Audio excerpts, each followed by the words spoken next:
party team. We are here after an epic 2-hour pod. It's good, with man. Luke Toki, realestate.com. Was that what it is? On his Instagram. Oh, sorry. Yeah. Is that lukeTokirealestate.com? Luke Toki. Yeah.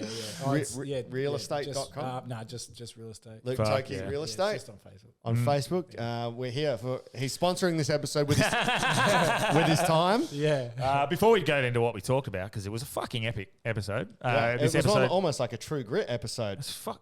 where it took quite a bit to get through, didn't What it? a nice segue, Yeah. Delby, because this episode is brought to you by True Grit. Fuck yeah. Which is on October the 14th and 15th. Down south. Down south in Southampton. Lingaloo. Lingalonga. Lingalonga. And if you're a Hard Yarns listener and you want to be involved, it's a military-inspired obstacle course. Yep. I think it's 10 kilometres long, and you can do it team, solo. It's a lot of fun. It's a walk in the park for a survivor contestant. It is, definitely. But it's a good resilience building thing and just a bit of fun. So get down there as a team, and you can sign up, and it's going to cost you 10% less if you use the code word True Yarns. True Yarns. Talking True Yarns. Delby, 10%. you, because you're the Ducks of English, can you spell that True Yarns, please? Yeah, TRUEYARNS. True Yarns. Beautiful. 10%, That's your code. 10% discount. True Grit. Yeah. Cool. And we are also sponsored by something you could have done within the jungle or in Fiji, alltradescover.com.au. Fuck yeah. If your hammer breaks while building a hut for Survivor, you're insured. Yes. If you piss in someone's hat and you need public liability insurance or personal indemnity insurance, Fuck yeah. alltradescover.com.au has you covered. Yeah, and they cover you for any sort of injuries, any accidents on stage. And like I said, liability. every time if Delby was on site, you probably need that insurance. 100%. So they're fucking awesome. Thank you so much, John, for always getting involved. You're a bloody legend. Alltradescover.com.au. And at Smoko, you can drink some raunchy. Raunchy, yeah. You don't want to be, if you're drinking raunchy, I'm potentially going to say All Trades Cover won't cover you. Yeah. But Raunchy Brewing Co., they are the beer that's actually good. Our day ones, thank you, Ian. Yeah, absolute day one sponsor. Bloody awesome. Ian, if you listen, we need to grab some more so we can give some to our guests as they leave. Yeah, 100%. I actually have tried them and I did like them. It's actually good. Yeah, it was. Well, they're on tap at ECC where we talk about during the episode. But awesome episode, guys. I really enjoyed it. What do we talk about today? Yeah, your turn, bro. Oh, we talked about, I guess, a bit of my growing up. We talked about the reality TV industry, I guess. A few shows. We talked about me trying to do stand-up. Yeah. You're running with Caitlyn Jenner? Caitlin's, cystic fibrosis. Cystic fibrosis. We talked about autism. We talked about... Hey, there's some fucking belter stories as well where we laugh almost as hard as the ham dog. I think Caitlyn Jenner's story is the hardest I've ever laughed in my life. So that's fucking incredible. Have a listen to that. But and then some fucking wholesome, good Really chats wholesome. about parenting and growing up with kids with some issues and disabilities and stuff like that. So yeah, mate. Awesome episode. Wicked, bro. Cheers, I appreciate it. Fucking very good. anytime. So it's almost like you're media trained. We've done one or two podcasts before. Fuck yeah. Buddha, he's coming for you. He's coming for you. Don't forget. You would sleep with one eye open. Fuck yeah. All right, let's get hard. Let's get hard. Welcome to Hard Yarns Podcast. I am fucking fat. Anything Chris White says, please disregard it. 5D is actually a state of being. It's a unity consciousness. That was Hard Yarns with me, Frankie Rose. So I'm going to throw it over to your co-host, Daniel Delby. And Cameron Branch. I would do this and then I'd gong. Free in attendance for the millions listening at home. Let's get hard. I went to DFO. This shirt actually cost me like fucking $12. Yeah, right. Yeah. Fuck. Super Bowl shirt, yeah. Yeah, well, Kansas City Chiefs. it's first time I went to that DFO. You been Yeah, there yeah. for shopping? Yeah. Fuck, not too bad. Yeah, I used to get, what did I used to buy Believe there? it. Politics shirts.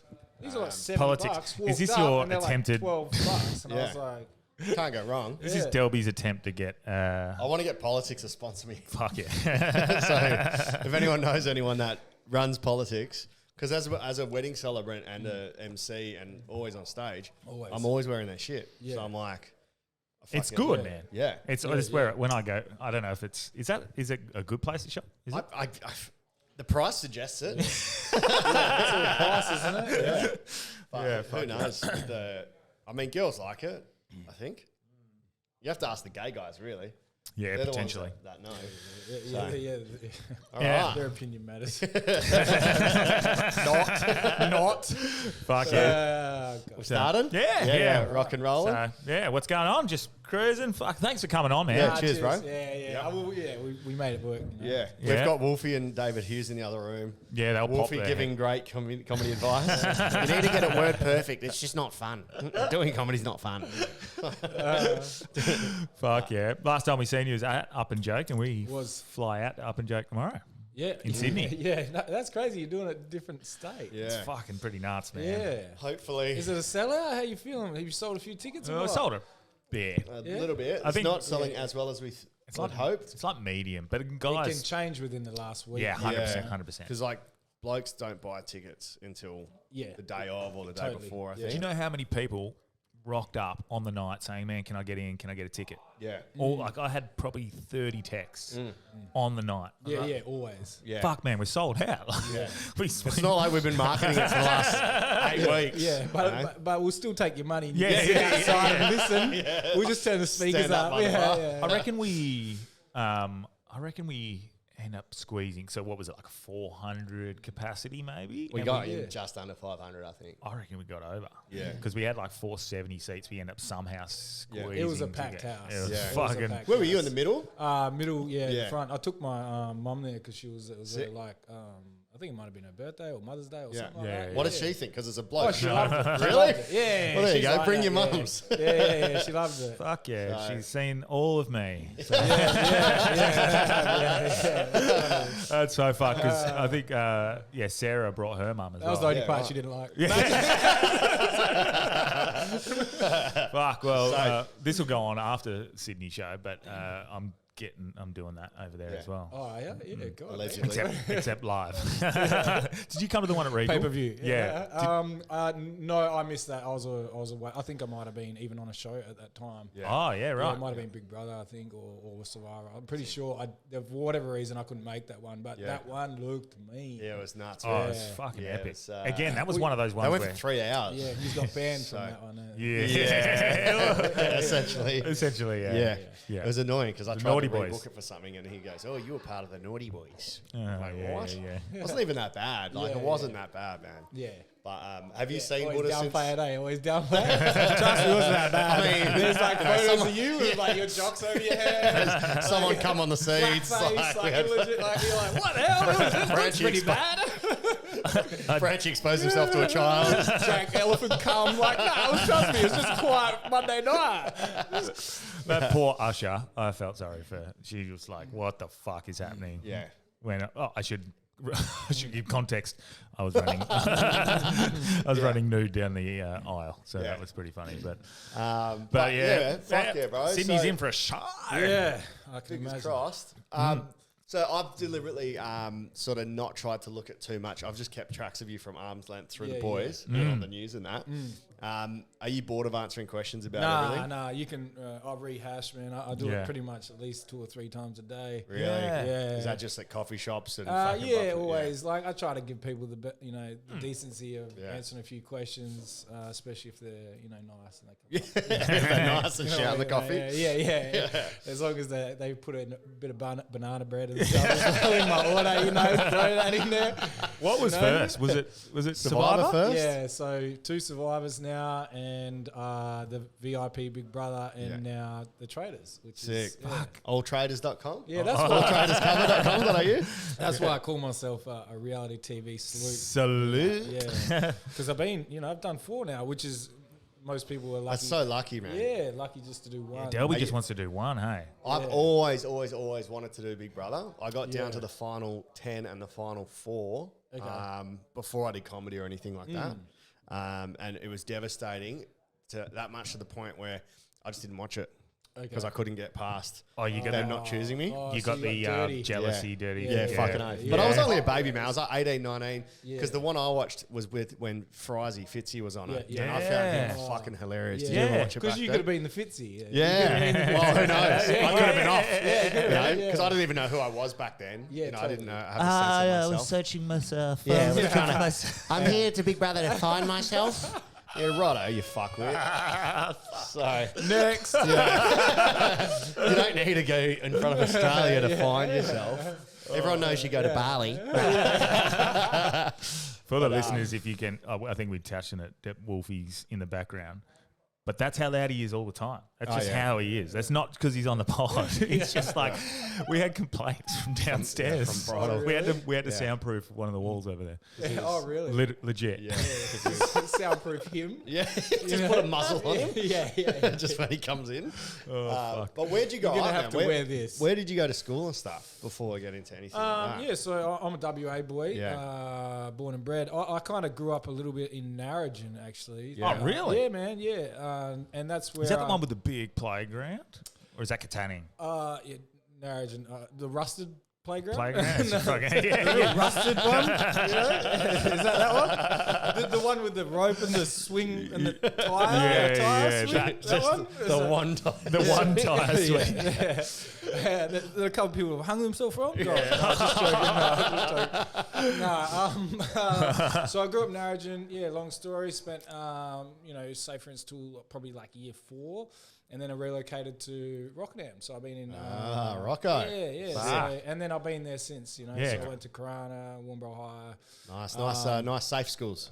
Yeah, exactly. Yeah. You had the metal detectors obviously every time you had to walk in. But yeah, that was my schooling. Yeah. And I've stayed here ever since. There's always sometimes I think I should relocate and go over east or go this and that. But it's hard when you got kids now and they're good at school now. They've got friends and. I think WA is a great place to raise a family. Oh, it's great. I think it's just WA is a great place. Yeah, I think we spoke about that with Husey the other day. Like Perth is fucking incredible. So man. good. It's so good. It's such a perfect base because there's not much culture in Perth, but then like it does give you that context. If you go to I'm going to Rome, for example, and everything looks 10 times more incredible. Like that's Old. yeah. I just think we got the sunsets. That's something that's always more appealing than the sunrises. For sure. Sunsets. We got the mountains, like the hills, I should say, not mountains. But it's got like creeks and rivers through it, green. Then a bit north, we got Coral Bay, like Exmouth, like reefs. Then south, we got the wine region.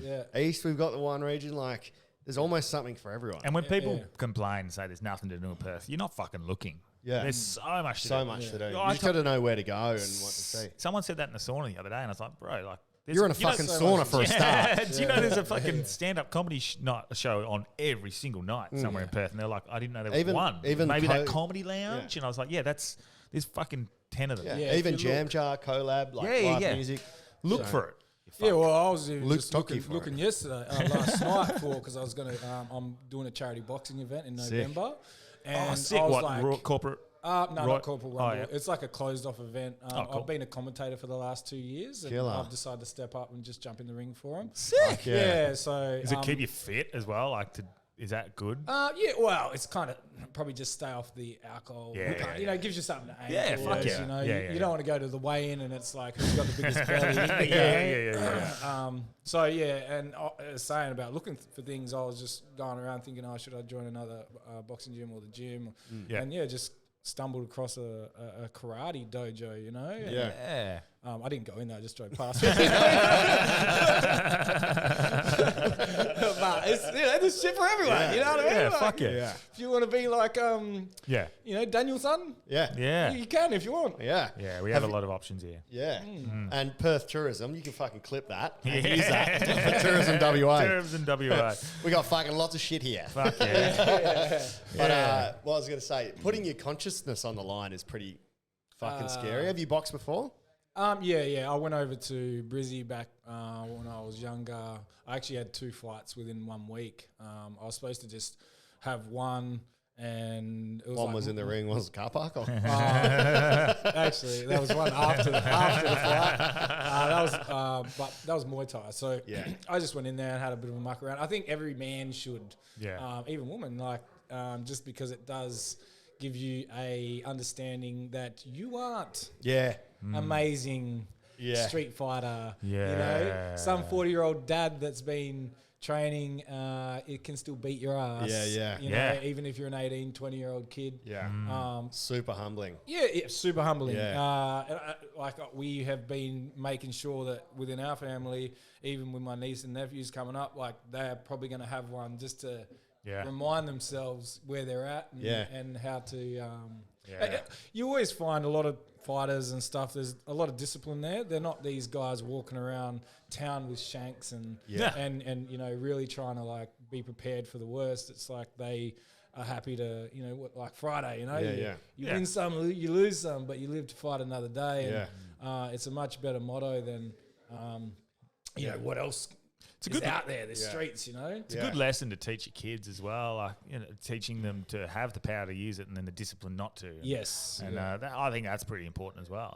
That's always awesome. One of the best things you can do is just jump in a ring and try and box Totally. for 2 minutes. Yes. Yeah. You just, because so many armchairs, look at your fucking Mayweather's fucking doing this. Or McGregor. 12 rounds. 12 dude. Yeah, exactly. 2 minutes and you're cooked, man. I've been doing boxing training with Jagger from Lacey's, and he actually just went for the, I think it was the Olympics trials. He just missed out. He's good. He's a good fighter. He's only 24, so he'll give him a few more years. Yeah. He'll do something pretty special. But, man, he's been pushing me. Speaking of which, man. Matty Floyd, past guest, the Jedi, he's fighting this Saturday. So if you're on Gold Coast, he's looking for some local support. For the Australasian Championship or something, eh? So he reckons he needs as much support as you can get. So have we got any Gold Coast listeners? Yeah, so that's real high level stuff, Yeah. But even just who are you versing? They haven't announced who I'm fighting. It'd probably Mitch be Johnson. Well, he fought last year. So it's the same thing where he... This year's would probably just be some CEO or some mining magnate. So okay. Because he fought against the Hulk. Eh? The Hulk. But I think it's more like put on a show. Like the entertainment of the fact that I really think it's more for the guys that have never jumped in the ring. That's the whole point of it. Mental health and training towards something, staying off the alcohol. And 100%. It's the message behind it. But still, I'm still going to beat their ass. You know what I mean? There's going to have some mental health after that for sure. No, I just say. I can't wait to see who you verse. They just put you up against like Danny Green or something. Feel fucking sorry for Danny Green. Muay Thai. One of these things like with Survivor and stuff, it's you'll find that a lot of this is you back yourself. You don't get in the ring and go, I'm going to let this guy beat me. Danny Green, Mundine, all of them. You're all going to get the beat down. You know what I mean? That's what it is. And if you don't go in with that mentality, you're fucked. We did a prank on Norris for Up and Joke 1, and originally it was meant to be Brad Norris. And originally it was meant to be Danny Green was there with him. And fuck he wasn't. He would have thought, what a shit. Like, it was a scary-ish situation. It was fucking, it was anxiety-ridden anyway, what we had to do. Yeah, because we were pranking him anyway. Yeah. And then if Greenie was there and we were pranking him and we didn't know, he just left 2 minutes before or something. Oh, really? So I'm stoked. Because all it was because this is going to be out after the Up and Joke. Yes. Yeah, so all it was, did you see the statue that Whitey made, the Hulk with the big dick? No. So he made a Hulk Hogan statue with a huge piece. Oh, yeah. So we've chucked that on the trailer, and he's it wasn't that big, man. Yeah, well, and he's like, we brought it up and down West Coast Highway. It's just driving around. Yeah. We put it at Kings Park, like just little silly stuff. But they wanted us to go to Danny Green's house and just peg it into the front of his lawn. And so then when he walks out, and make sure he comes out and we be there. Yeah, and pretend we've got the wrong delivery. I punch his dick off, bro. I was praying to God he wasn't there. He wasn't home. Yeah, because I did not want to do it, man. Nah. But I didn't want to be a bitch. So I'm like, we got to do the thing for the boys. So wonderful draw. So we did it to who was the first one? Brad Hughes, and then surfing. We went back for Norris, their mate. Yeah. But they set up, so Whitey and Buddha stitched us up because they told him we were coming. He came out with nunchucks. Chased us. Frenchie left me for dead. Bolted, man, like little bitch. Yeah, I'm like, he's like, I fucking told you that. And I'm like laughing, going, hey, man. It's a prank, I could see him, he was mad, but I saw like a little smile. So in my head, I'm going, fuck, man, like, surely he's in on it. But just in case, I'm like falling back. He's just coming on top of me. I jumped on the back of the trailer. I was Trying like, to get away. There's the nunchucks. who runs out with nunchucks, man? Fucking Michelangelo. But so well, maybe because I just wanted to know like what school you're from and stuff and what area. But is it as bad as they say? I mean, we do have the premiere from Rockingham. Yeah. I like growing up where I was. I like school. I like my friends. I played rugby league. I played rugby union. Yeah. There was definitely about 5 or 6 years there where, got in, to a lot of stuff, a lot of drama, a lot of fighting, and a lot of stuff like that. But, it's definitely made me who I am. Yeah. But. Yeah, I think, you could go to every school around here, like 100%. Lockridge, you could go, I used to teach at Ellenbrook. I'm sure when I went up to Padbury even, I lived at Padbury for like 2 years. There's still the odd scrap here and there. Like it obviously changes in levels of, getting intensity. jumped, by carloads of people and getting chased and then next minute you're, pulling up with carloads and then you're chasing, it goes back and forth because it can go tit for tat. But I think that happens, in Sydney, that happens everywhere. It happens, probably happens in Narrogin, So, but as a school, it's growing up. I like school. I wouldn't say I was like the most academic, but considering when I was living with a mate and for about 2 or 3 years, I was my own education guardian. So all the way from about year 9 to year 12, when I got suspended, they had no one to call. They actually called me and they're like, "Just go." You're suspended.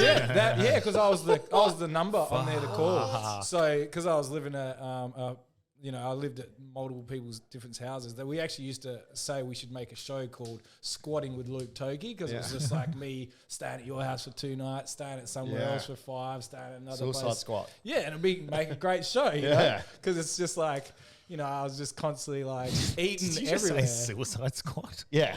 Like instead of Suicide Squad. Like the little DC comics. And then he grew up to be a defender. Man that lived out of home and ate his friends' parents out of house and home. Grows up to be training for Survivor, essentially. to look after the homeless kids. Fuck, it would have been like good.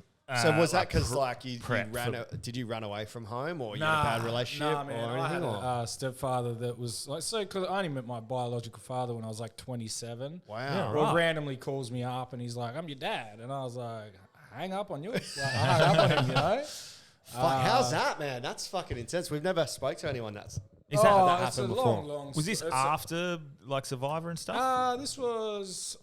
Because how old are you now? I'm 36. Okay, cool. Same age. Yeah, so it was.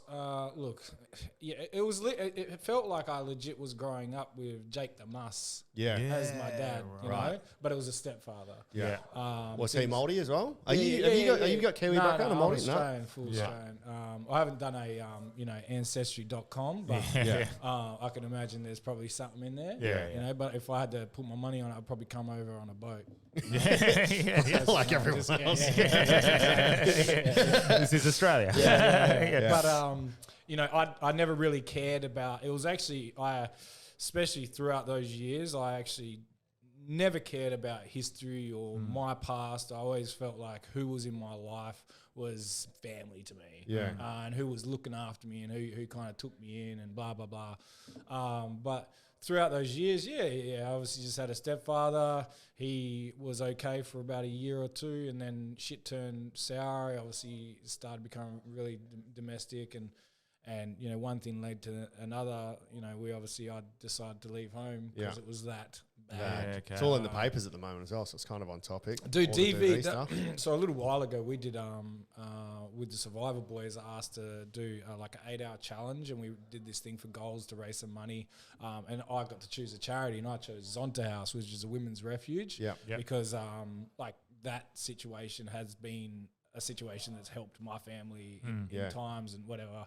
But just to go down that whole part is, I ended up living with friends out. Yeah. Like for like a year or 2 years, you know, and personality wise, I was a fucking loose cannon. But when I would go back there, I was doing the dishes. I treated them with full respect. Yeah. And to this day, we're still, very, very tight. Yeah, it wasn't like I was just shitting on these people and I'm that lost cause that, pulled your weight. But at the time, we just had to survive, would you say, as kids, and we all kind of went different ways. How many brothers and sisters do you have? 2 brothers and 2 sisters. Yeah. Yeah, well, that's 5 of you. Yeah, right. And at one point, we were all living in different places. Wow. Every single one of us, because no one can take in 5 kids. Yeah, I'll take in 5 kids.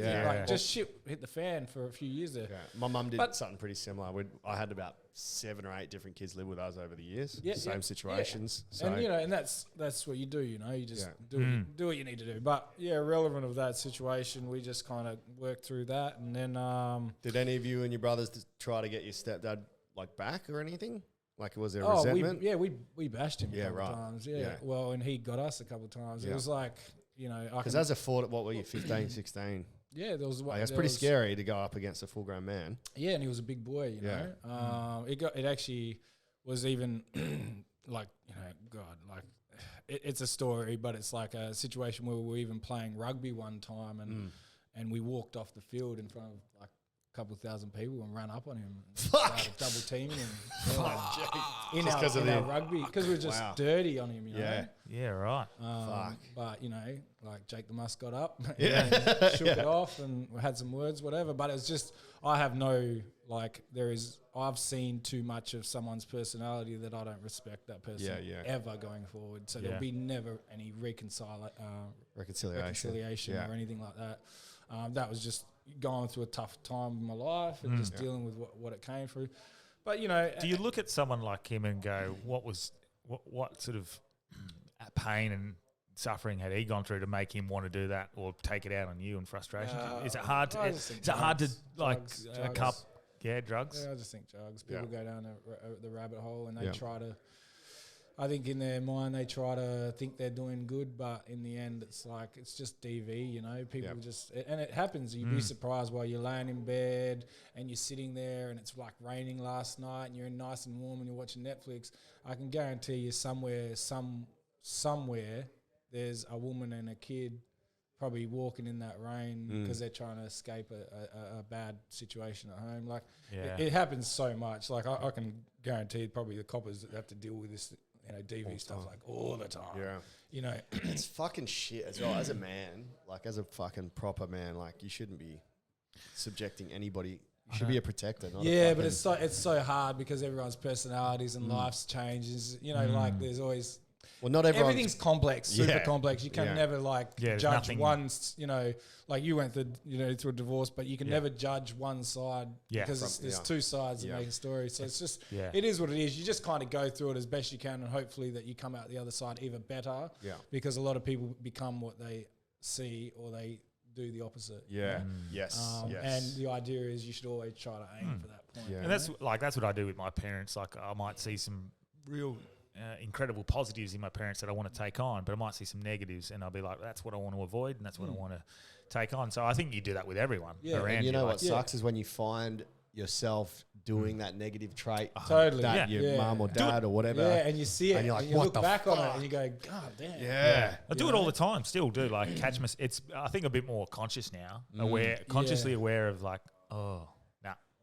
be like that. Don't be doing that anymore. Yeah, but did you have any teachers that were sort of helpful? Oh, yeah. I had teachers that, they had been given the heads up that, what was happening. Because I was a teacher for 10 years and I saw the stuff. Yeah. There's only so much you can actually legally talk about with the kid or do with the kid to help. So, teachers were good. I had teachers come up to me look, because they knew that, I'm my own education guardian and whatever else. There was so much going on within a small window of time where You know, like I was obviously living with someone, and then straight after that, I was trying to work it, so I kind of went back home with my siblings, and then that kind of wasn't working out. So then we kind of, I ended up living with another mate's family, and then that was fucking awful. Not awful, but it was just a lot going on there. It was just, there's been, like, I feel like I'd love to one good day book, man. Put it down on paper, because I can really go into detail. Because it's, anytime something happens to you, you still have those memories, and you remember them like clear as day, especially if they're like you know, huge moments in your life. But even just a book on that until before you even got to Survivor, and if you made it accessible for teenagers that are going through the same thing, it would be invaluable. Because they will feel alone. Like as a teacher, I've never been in that position, luckily, but seeing kids that go through that, as a teacher, you can't do much. So for them to have some sort of resource would be fucking invaluable, or to hear someone else go through it. Well, there's been times where, like, you know, I remember even going, seeking, like, counsellor help and stuff, and then I unloaded and told them, you know, I had, like, there was a lot happening, and then they kind of, like, listened, and they were like, okay. And then I was like, they don't know what to do. Yeah, and I was like, all right, well, see ya. Yeah. You know? Like, I just told, and that's why I started keeping shit in, because I was like, I'll tell someone something, and then they're like, oh, cool. Yeah. And then you're like, oh, see you later to you too, bitch. You know what I mean? Like, I'm struggling. Like, I don't know what to do, you know? Yeah. And That's like Wolfie's joke. Are you okay? And I'm not really trained for this. You really It's want like, damn, counsellors that have that life experience, not someone that's grown up with a family and a mum and a dad and have got a trust fund and have gone being like, you need someone that has gone through that, because what are they going to say to you, man? It's very, very difficult. Well, as you said, like the teachers, right? The teachers probably see this far more than now. I just kind of went through it. Now, you know, I'm out the other side. Imagine being a teacher and seeing this every day, and then say, for instance, the kid kind of like tells you that the parents are this and the parents are that, and then the cops kind of come involved, and then they're like, oh well, you're going to have to just pick you up and take you home, because they don't want to leave school, because they don't want to go home. And the cop's like, we're going to have to drop you off. You know? And it's like, what? Yeah. So it's definitely, you know, the culture behind, you know, everyone does it hard in some certain ways. You know? Even the people that grow up with everything, you know, the trust fund, the big house, and like their parents aren't around as much. Sometimes the dad's trying to live through the kid, and it's like, we're getting up at this time, and you're going to play a sport that you hate. Yeah. Like, I can guarantee you, my kids, like have got, like, it's always fun. You know, it's everything. Oh, you're trying to go to sleep? Oh, I'll flick the light on and off, you know? Like, oh, yeah, it's fun. Let's have some fun. You know? I'm like pushing them. Like it's just, but that's, you know, as I said, I've come out the other side and I'm the complete opposite. You know, I don't mind doing a TikTok for my kids, and if they enjoy it and having fun, I don't care. Like, it's just like you getting on stage, you put yourselves, you know, you put your own ego and the fact that, you know, whatever, to make people laugh. Because in the end, some people are having a shit time with their partners, and they come to a comedy show and they're like, oh, that was funny, you know, and then they jump back in the car and they're like, why can't you be funny like Delby? You're so boring at home, you know? And then they go back in the car and they had to laugh again. You know, but that small window, they actually are liking life and having a good time, because you have decided to put your ego on the line 100% to make people laugh. No, that's and being a parent, I've seen some of your stuff that you do, and it's good being that fun parent. It's hard when you need to be disciplined and teach them things and give them lessons, but being the fun parent is good. But like, good cop, bad cop. You got mum, right? Anytime to tell them what, she runs them out. If they back chat, that's when I come in. You know, stern voice. So it's, you definitely have to work as a team, but a lot of, you know, how many times it's so easy these days for relationships to break up and, you know, and go each way, and because things are hard at home, finances and just relationships and personalities, like, and plus Tinder, you know what I mean? It's just there's all these things, these roadblocks. There's all these hard roadblocks that just, you know, just doing everything they can to stop a good relationship, keep a good relationship down. There's all these things: finance, work, Tinder. I was going to say, like, it really intrigues me. I don't mean to pry, man, but meeting your dad out of the blue. Well, just whatever you want to share is completely fine. No, I'm good. What's that like, man? Like, because, fuck, like. I kind of hated him. I actually grew to hate him. Yeah. Personally, and I never met him. So it was more of a situation that because I was going through a lot, I wish that, you know, you have this stepfather that you have to live with. That's just, it is what it is. Yeah, It's not like you can go anywhere. You just have to. So I wish I kind of just had that father figure that was like, I could go to his house. I could tell him what he's done. I could say, this guy's just done this and done that. I'm now getting, you know, like constantly having to like survive with this guy. Yeah. And I could go to his house and at least just have a bed there. I didn't have to rely on friends or moving around or whatever.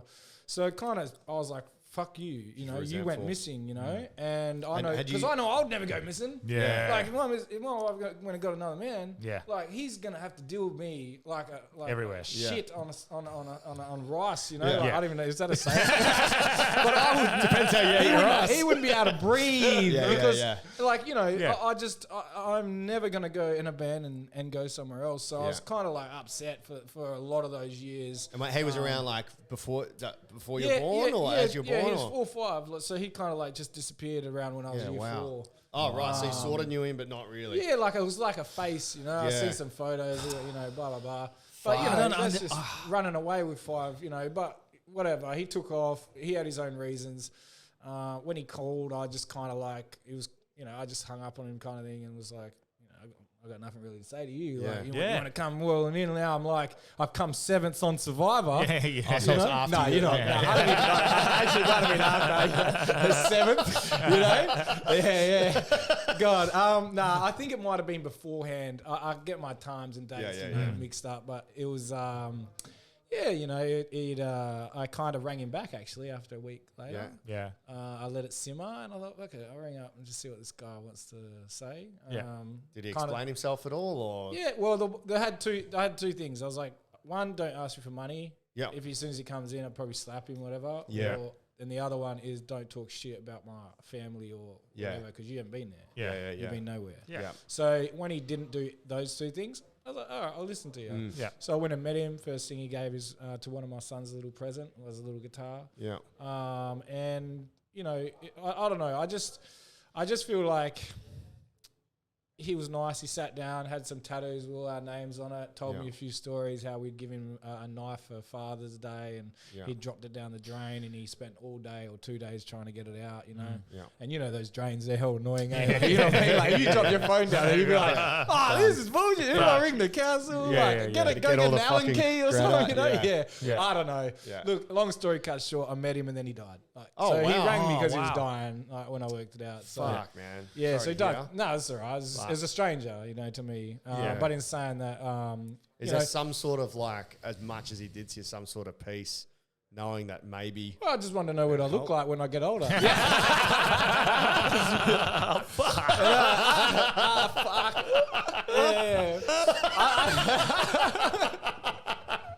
How are you going to look? You all right? Oh, look, I feel like I've had probably, I've drunk more water. Like, you know? So I reckon I might age a little bit better. But that's so funny, bro. Yeah. It must be hard though, because like as much as someone would want to try and make up with it, even if he was still here, you're like, well, he was gone.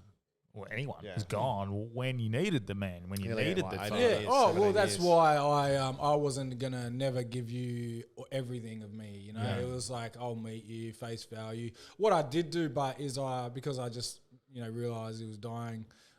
Is I definitely feel like he approached me because of whether he's known my personality for those years and he knows what type of personality I am, as you said. Because did he hit anyone else up? No. Right. Well, he contacted me and for whatever reason, there was only one of my other siblings that went and met him, but he was in jail at the time, so they gave him a day pass to go to his funeral. Yeah, right. And he took him $20 to drop him off. But either way, I made a video where it was like the last 30 years or 20 years, 30 years of like all the photos of all of us growing up and videos. And I just put it on a disc that ran for like 3 hours and I gave it to him. So then he could have just, I guess, smoked a few cones and watched that. I don't know what he was doing, That's pretty. That would have been cool for you though as well. Yeah, well, you would have got to see. Well, I just gave, Look, in the end, I don't think he was a bad man. but I know he's done some bad things, Yeah. and and as I said,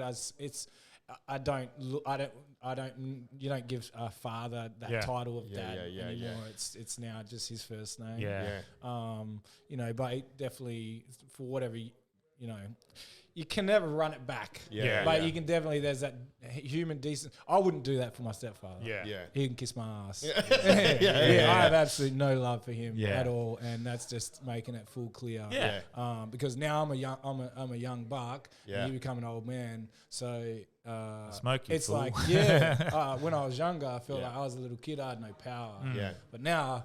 That right hand, I've been training for that charity boxing fight. I think we found your opponent. Whether he likes it or not. Nah, it was just, So that's just, everyone has their own families. Like you've got brother and sister, brother and sisters. So where do you sit? Are you oldest, youngest, middle? Second eldest. Second eldest. And that's what kind of, you have to nearly pop in and be a father role to your kids sometimes, because if your father's not being a father, then you have to step in sometimes. Well, that's interesting. Well, if anything, the lesson you've learned is what you don't want to be, like we touched on before, and things that you can grow. I guess, does that move forward into areas that you want to prevent that from happening or help other people through situations like that? Because completely. I would, like, if I didn't really, I've got a lot of responsibilities, I'm always got to keep a roof over my kid's head. There's always bills, and I'm always trying to make sure they have a good growing up. There shouldn't be no worry about going to the fridge and no food in there. But I think sometimes, like if I had all the money in the world, I probably would branch off into a bit of a peer support type of counsellor situation, because I have gone through it, and there's a lot of tough kids out there that's why they become rugby league players or footy players or boxers and stuff, because they've had a hard growing up. You don't very rarely get people that have had an easy growing up become so hard. Can result in greatness sometimes. Exactly. So it's definitely something that I would have liked to move to, but I don't see that on the cards for at least another 10 years, 12 years until my kids have moved out. At the moment, it's all about, I'm stuck in the matrix, and a few reality TV shows and stuff, and doing a bit of charity when I can. Times. Have you, or do you know Greg Hire and Stitching? Yeah. I've done their one for the last 7 years. Oh, cool. Yeah. So it's always that, and as I said, I got the Perth Children's Hospital as for the charity boxing event. That's who I've chosen again. You try to not burn yourself out, because I did burn myself out for about 2 years there between the survivors. And then I did BB, Big Brother, and I was like, oh man, I'm just exhausted. And that's why I said, I'm out. I'm going to go do real estate. And for the last 2 years, I've started doing real estate. And it's okay. But, I'm still, I'm one of those guys that have done probably 40 different types of jobs. ADHD, baby. And all at the same time. Do you think that's 100%? You're always seeking purpose, and you're always seeking something that drives you. And at the moment, that might be your kids and children, just providing for them. But eventually, there's going to be something. I need a creative outlet or something. I think it's like if I was doing this for 5 days a week, I'd get bored of this. So I've found a really good system where I do 2 days of 2 days of this, 2 days of that, 2 days of this, 2 days of that. So I'm never sitting down like this, because I like to get up and get moving. And it's definitely, I've actually finally been diagnosed as an adult with ADHD. Well, I just wanted to go sus because I wanted to get some Dexies. Nah, just very similar story to myself. But you know what's crazy is I don't really enjoy it. I actually don't think it's great. I think that at a small dosage, it's okay. But I've kind of moved myself up from 20 milligrams to 30 milligrams to 50. Heaps. So I've been dropping 50, and I don't think I think I could probably drop back now. I'm on 5. I'm prescribed 6 a day, but I take 1 or 2 max. So that would be I don't 30. Because everything turns HD and whatever, and I just think it can help me focus and whatever. But once I dropped up to 50, I'm like, I don't really like the way I feel. Yeah. I gym, I train, I exercise. Exercise is so paramount, man. Yeah, and I know when I get antsy because I got too much. It's like I feel like my battery levels, like energy, can go ding, ding, ding, ding, ding. And if I haven't done a run, box, or train or anything, eventually I've got a full battery, and it's like it's just pinging. Yeah. And then next week I need to go train. Incredible. Yeah, that brings it down about 20%. Yeah. So then I go do it again, bring it down again. You know what I mean? One more time. Like, need to get it out. And then all of a sudden my depression starts coming up. Post-nut clarity. Before we even talk about the reality stuff, I guess your partner must have played a pretty big role in everything then. You guys are you still together? Yeah, we're still together. Yeah, look, How long? She's the we've been together for about 11 years now. Yeah, right. Cool. We've like every couple we have highs and lows, but she's definitely been, she's complete opposite to me. Like she's an introvert, I'm an extrovert. She's just a good mother. Exactly. I think that works though. I honestly think that works. Yeah, well it does, because if we had two of me, it just wouldn't work. Yeah. But she holds it down. She's actually running for a councilor position at the moment. So it just shows. Like local council? Yeah, local council for a suburb and stuff. Where? So Rockingham? About Ivis. Oh, yeah, right. Yeah, Nice. It's interesting because she's obviously had to look after the kids, and I've got one daughter with cystic fibrosis. Yep. Lennox was born with autism, and the other one, he's fine now. He's kind of had GDD. We wasn't sure which way he's going to go. Yeah. But he's kind of, I swear, pushed through it now. And how's that all that? Because my daughter's GDD, and I don't like to talk about that too much on the pod, but and it's delayed. Yeah, but they catch up. The therapy, speeches, and stuff. Well, the eldest, he obviously got diagnosed with autism, and it was kind of like when they're young, they don't really know how. Because you got to wait to people develop and get older. And first we got told that we'd have to learn sign language. Wow. So there's only one move I knew with that one. I was like, do you understand that? What is that? Stay out of the fridge. What is that feeling like? Because I know just having your child potentially suffering in any way, for us, me and my ex-wife, is finding out a few things like that is heartbreaking in itself. You almost blame yourself. Yes. And we're lucky in regards to that. Well, I'll never complain because our daughter's very high functioning. She's fine. You wouldn't tell. No, she's a bit delayed with some speech and stuff. And that's normally the idea is to try to get on it early and don't. Don't try and hide the fact that your kid has potentially a learning disability. Yeah. But I knew pretty quickly when he was 3, when I went around my mate's house and his kid's like, "Hey, Dad, when's dinner on?" And then I walked around my kid at his exact same age, and he's like, good. And I'm like, bro, you can't even say dad. He couldn't even say dad. He legit could not say mum and dad, even at 5 years old. Wow. Right. So that's when it was like, we can't ignore this. Yeah. But you'll be surprised how many pediatricians and stuff actually have parents that ignore it. Oh, dude, I'm not surprised at all. As They're a teacher, my kid's fine. And it's like, I did special needs for 8 of my 10 years. And the kids I had, where the parents that were in denial, fetal alcohol syndrome, jail, prison, whatever, but a big portion of parents just won't. Yes. And it's not racist to say, but a lot of immigrant parents wouldn't just admit that the kid has autism. They don't want to admit it. And it's fucking you kind of want to. Well, mine was just that. It was like that epiphany. Yeah. So it was always that don't put pressure. Yeah. My kid will walk quicker than that kid. My kid will say mum and dad quicker. Everyone wants to compare. My kid started walking 2 months. My kid had a full-time job. Exactly. What's your loser kid doing? Yeah. It's everyone does it, but you have to. There was an epiphany moment where I was like, dude, my kid can't. But if you look where he is now, he is going to trust me. He is a high achiever. How old is he now? He's just turned 12. We just had his 12th birthday, and he is probably smarter than all 3 of us in this room. Wow. Unbelievable. He stores stuff like a picture memory nearly. He can sit there and tell you stuff that I don't even. He can do. If you actually look on my Insta, there's one video there. There's heaps of videos, but I could have him in here, and the maths questions he can do is something no one can do. He's doing 266 divided by say 27. Yeah. And it could be like 0.6667. Yeah. And he does it like calculator. Yeah, I have an idea. It's crazy. Call me crazy. Yeah. What's he like at sports bet odds? I can tell you. I think we might have a little system here. Dude, he's the man. It's crazy. He's like the accountant. Have you seen that movie called The Accountant? Such a good movie, bro. That's him. So good. So does it get? Is he into footy? He started liking soccer. Yeah, we'll get him onto the odds. Does it get tiring?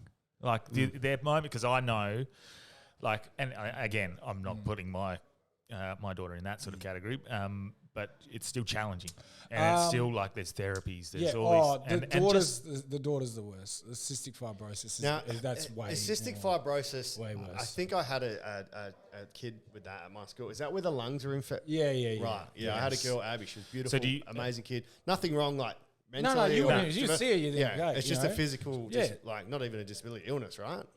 Yeah, she had a Pseudomonas infection a little while ago where she had to get put in hospital, and it's hard. It's shit. It's fucking heartbreaking, man. Because a lot of times every year you've got to legit take your kid in. Now she's a bit older. Yeah. You know, you have to give him to someone, put him to sleep. She's trying to fight the gas mask. Then you've got to ken over like a dead body to like 12 doctors. So it must be challenging. Go down her lungs, and she had not a collapsed bit of a lung where it was like closed in it because it's real sticky. The whole point is the lungs can't clean itself. It's kind of like. Yeah.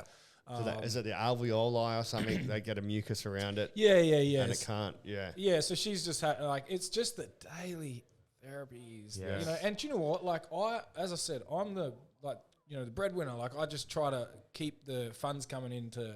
You know, as I said, that's why I'm caught in the matrix. Cause it's like you can't be spending too much time on things that aren't making you money because I've got mouths to feed. I've got a home to look after, and I've got these medications and everything else. But you know. It's just, my wife is like the G. Yeah. Because in the end, she's the one who has the routine down pat. Yes. Yeah. That routine at home, it's like there's nothing that can disturb. And does your oldest need that routine, or is he all right like now that? he's a gun. Yeah. He's like gone from like legit 0 to maybe hitting 5 to maybe like 1%, 2%, then to hitting 6% to like 5. Now he's actually in his class being the teacher. Yeah. Wow. So he's actually teaching maths. His teacher must be watching. And socially? I don't know. I don't know what the teacher's having an hour off or something like. But yeah, socially, great. Yeah. He's now like he's the student leader of the school. He's speaking in front of the school. He's now from someone that couldn't speak at 5 to that is insane. They're entering him in the maths state competitions against probably surely some Asian kids. You know what I mean? There's definitely going to be it's guaranteed. But I put my money on my son. I'm telling you, he does shit that. Well, at least he'll know the odds. I can't fathom it how he does it because I'm 36 and I can't do it. It's so promising for someone like me and my ex-wife to hear that sort of stuff. Like the worst fears come to your mind, so it is. But like I remember actually when going back to the cystic fibrosis, went to my first Conquer CF. Do you go to the ball? Have you been to the ball? Which one's Conquer CF or Conquer cystic fibrosis? So I went to that ball, and one of my mate's daughters had cystic fibrosis. Yeah. She was a keynote speaker, and she's a big part of it. Well, was a big part of it. Unfortunately, she passed away last year.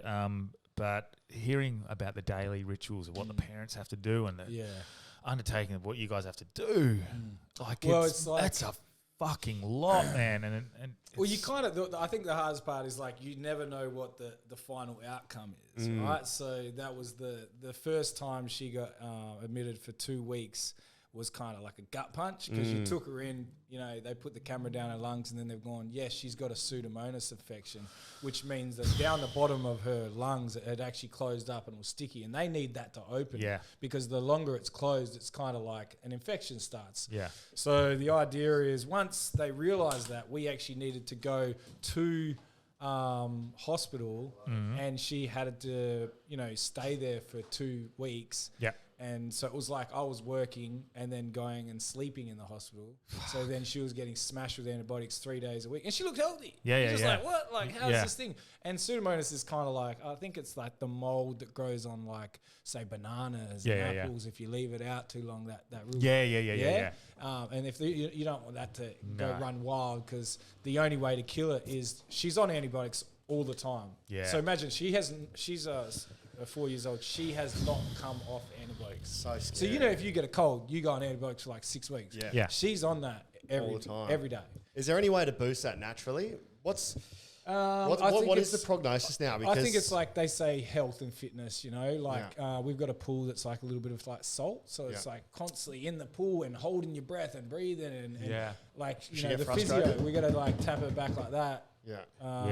To loosen up the stuff. But it's, it's become like a daily thing now. Yeah. So it's like if you just had to do something every day, it's now... it becomes the normal. Yeah, it falls in the norm. Yeah. So now we've just got it in the norm. Every day she has to go on this, before humidifier school. or something? Ventilator sort of thing? It's like a salt solution type of thing that turns it into, because what it is think about it, salt is, like you'll never have mucus and stuff like that wants to live in a salt water environment. That just slips straight off, So the idea is to keep her, and she needs to have salt replacement, so. Does she get frustrated? Every morning, no, she hates it. Yeah. She hates it. She'll be like, Does she understand why? Well, not really. Not yet. We just sit her down and everyone takes turns to sit with her. Yeah. So I'll sit with her and do the 10 minutes and then, the son will sit down with her 10 minutes and she just, and by the time she takes it off, you can just see like, just goo and mucus and just shit, just coming out of it. And then we're like, all right, get ready for school. And we got to take the medications to the teacher because every time she eats, she has to take medications before she eats. And if you forget, then she gets the full runs and you're like, and like Mary, we're like, you haven't given her a crown. I'm like, fuck. Shit, I forgot. And she was like, how do you know? It's like, because her shit is everywhere. It's hard, mate. Like, and that's why the respect level for people like yourself or parents everywhere that they're dealing with these sorts of things, it does become their normal.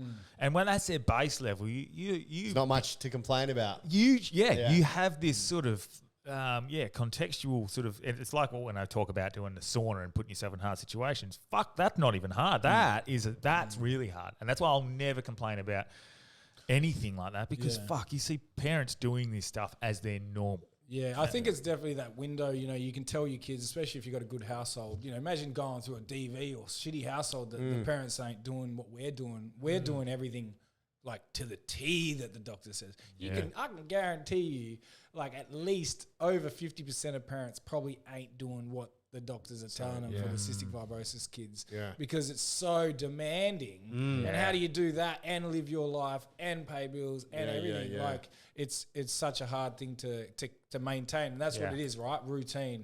Routine beats everything.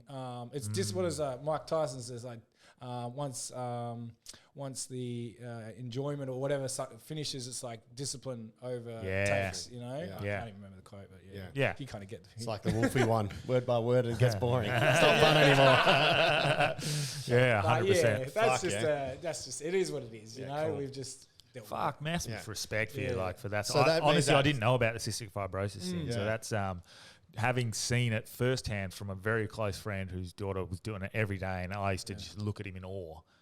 Well, they've that's credit to you, man. The biggest thing, which has been announced lately, it was a lady on MAFS that promoted it, that said it as well. But there was a drug that Australia has put on the PBS, which is a life-saving drug. Is it injectable one, or is it? It's a tablet form, but it's like $250,000 for the government to pay. So if you were not an Australian citizen right now in Australia, and you say, for instance, even if you're living here for 20 years and you have a baby that's cystic fibrosis, that baby and you as a family, you're getting deported immediately. Yeah, because the Australian government, you're a burden on our financial finances. So a lot of families have even been though deported. you paid 20 years of fucking tax. Doesn't matter. Wow. Even if you're a working family, and even look, there was an Indian family in Perth, I believe. I remember that a couple of years ago. Oh no, just lately, just like this in the last few weeks. Oh wow. Their son at a baby's age, like 3 or 4, has been diagnosed with GDD. They are not taking any NDIS payments. They're not sitting there taking any money from the family, from the government, nothing. And they are funding themselves and working. They don't care. They're like, too bad, we're sending you use a burden. I remember seeing it doesn't even work out. It's like, well, how's a burden? We're actually not taking a cent, but they're like, in the form it says, like fuck, man. This is where why can't logic and reasoning be part of anything? Well, I think there's always 60 Minutes or whatever, they try to get involved. You know, a lot, but there's always the people that don't get missed and don't even speak up. You know, people just let the stuff happen to them, and they're like, oh shit. There's no room for nuance in anything anymore. It's like this is what the fucking answer is. If you don't fall in this category, fuck off. Yeah. Well, I don't like that. Our at all. The first it was they let it go from 12 and upwards. So now people from 12 and but now they've made it from 6 and 12. So the moment my daughter turns 6, she's on it. Yeah, okay. Oh, the new drug? Yeah. Which is life-saving. Yeah. Will it cure the it like I would say it prevents. They said that people have gone from like 80% of like lung failure, like having, so you're pretty much breathing like to then having nearly 80, 90, 100%. Yeah, that's awesome. So it's like you are dying, you are going to die, or even need a double lung transplant, to now getting your lung, like your lungs back. Is it as simple as you can? And I should know more about this, having been to a couple of the fundraising events. Yeah. But is it as simple as just let's have a lung transplant? Well, that's how a lot of people have died, because it's like having a rejecting heart. You change something, It's pretty fucking scary. Yeah. For any consolation, I had one of the most beautiful kids I've ever taught that had cystic fibrosis. Her name was Abby. Yeah. Still remember it. Fucking top of my class at science, top of my class at maths. Yeah. Nicest kid you ever meet, and she was thriving. So I hope she's still going and that's okay. Exactly. So there are some that are some of like I had one of the boys on, and he played rugby Australia. You know, like there's lots of success stories. Like it's not like everyone's like, oh my god, you know, you need to sit there and have a tissue for. But there is ones that there are kids that have died at 9 years old, and ones that have died at 16. Like there was a kid at our school, or the kids' school, that had been admitted to hospital close to like 8 times to 9 times or whatever it is that year. Like 1 year, doing 2 weeks, they're just pumping them. Like imagine sitting there in hospital every day. Like the worst is because they're like pumping you with antibiotics, which is like crazy. You'd probably get that metallic taste in your mouth. Then you've got to have someone smashing at your lungs. It's just like, I'd rather nearly, and going through that age from 16 to 17 to 18 when you're rebellious, you're like, screw this. I don't even care about the medications. I don't give it, smoke cones. Exactly. In that little 20% of lungs, you've got 20%, you're like, fuck, you're going to use it up. Can't even get high. Fuck. But exercise, and that's for everyone. Exercise is always going to keep things clean. Going well. Yeah. Well, fuck yeah. Well, good. That's a good backstory. Fucking oath. Epic. It does give like a good context behind everything that you've done as well. Like, I didn't know any of that stuff, so I just wanted to. Touch on that. Yeah. Because when you go down like these reality TV shows, you're gone for a while. So how does that? Because I'm going for a fucking holiday. Yeah. Like I'm going for fun. Yeah. And I got FaceTime and all of this. No contact with my daughter. I'm going tomorrow and I'm shitting it. I'm like anxious. I don't want to leave her. And it's literally 2.5, 3 weeks of fun traveling. Italy, fucking Austria. How long was Survivor? To do Survivor, and you're potentially gone for months. First game was a 55-day game. Right. Then you're looking at time on either side, so around 60 plus days. How does that feel? Looking for 2 months.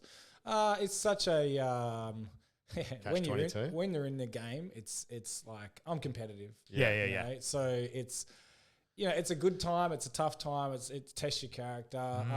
There's shows out there like Found myself. Yeah, I went there. I went on Survivor to find myself. What was your audition? Yeah. What was your audition to get in? Did you see Wolfie? His audition? Yeah. What for? What? Were you for Survivor? No. I didn't see him in there. No, he went into one and. He just said that he was going to kill everyone. Oh, really? Yeah. He's like, literally. I'm just going to kill him. Like, grab the machete. Yeah. He's like, I'm going to survive. Didn't they think he was this guy didn't even get a haircut before coming in. I trust him.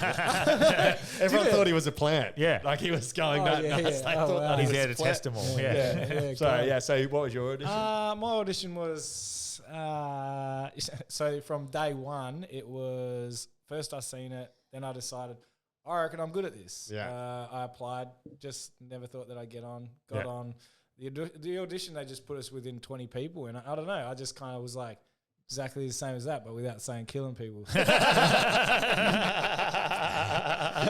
I said I was going to be the best, you know. I'm going to be the greatest Survivor player that you've ever seen. Yeah. I'm going to be, and then it's funny because we did a little mock Survivor. I've explained this to a few people, but it's like the team, we lost our challenge, our team, and then our team voted me out.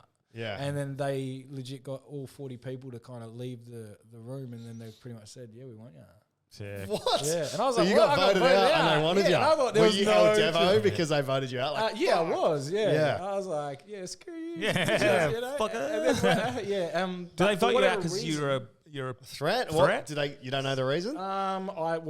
First it was like everyone was like, I'm Jenny from accounting and I'm really good with numbers, so I can count numbers and get people on my side and win. And I was like, shut up, Jenny. I was like, I'm the greatest Survivor player that's ever going to be in this joint. So you went and in no full- one's going to be able to get me out. Yeah. I'm like I swear I even stood up when I did it, you know? And I even stood You're not up. going to take me out of this fucking room. Conor McGregor. Yeah. Who the fuck is Jenny? Jenny fucking who? And then they just, and then the next person from me were like, who would you vote out? And she go, well, this guy, because he reckons he's going to be the best player ever. Yeah. And then, long story cut short, they just went and gave everyone like a couple minutes. Yeah. You know, it's, I think one thing is they want to realize that you're crazy enough, but you're normal enough at the same time. So you can actually be like, a loose unit, but when it comes to actually having a conversation, you know, talking to different type of people and I don't know. Look, for whatever reason, it worked out. You know, because my friend got on, Sam Shaw. She was on one of it. She got voted out super early. But for me, man, my back's fucked, man. I've had like 5 back surgeries. I see some of those endurance challenges, and I just know that you wouldn't be able to, bro. Yeah. I'm weak in the mind like that. Well, I think I am. That's why I need to do something hard and challenging because my whole life, anytime it does change things. Yeah, I need to do something to push through. For when you actually leave, and if you go as deep as I did, you are coming back like a shell. Yeah. Of like you're still who you are. Your mind's still the person that you believe. Like especially if you know a lot of people aren't just trying to find themselves, and you actually. You know deep down who you are as a person. Like we all have highs and lows and stuff, so you can have like those moments where your character gets tested or whatever. But when you come back and you had the experience that I did, like you're just walking through going, like it's kind of like when you've been running on a treadmill and then you get off and you're nearly like a space cadet and you're walking around the gym and you're like, oh my God. My legs aren't working. That's how I felt with my whole body when I had landed in the airport. I was like, I'm looking at all these people going to work and this and that, and they don't know that I've just spent like close to 2 months.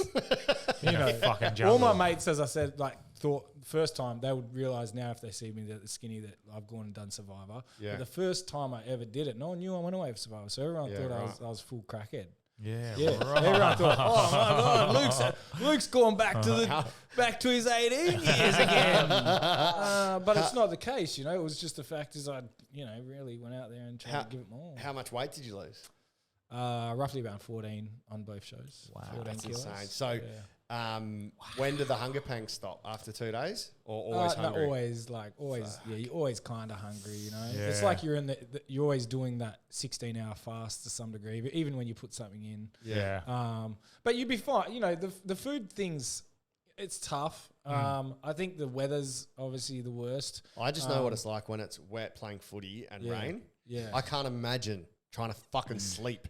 Yeah, well, you struggle with shivering, but you would do it. You'd be that. surprised. We've all got that survival instinct. Whether you're good at some people just whinge more than others. That's the thing. It's like, I can do it. Yeah, but I'm gonna whinge about the whole fucking time. I think that's me the whole time. And then some will embrace it, you know, and they're like, like whatever. You got to brush your teeth with a stick or whatever. Yeah. And some will be like, oh my God, look at this stick. Like, you know, and like they make a joke out of it or whatever. There's always people that are having fun because you never get that opportunity. Or you could if you wanted to, but who's just going to go down to Cottesloe Beach and live there? You probably get the cops called on. You're like, no, I'm doing Survivor, mate. Doing Survivor, relax. All right, you got the Greylands, buddy. What?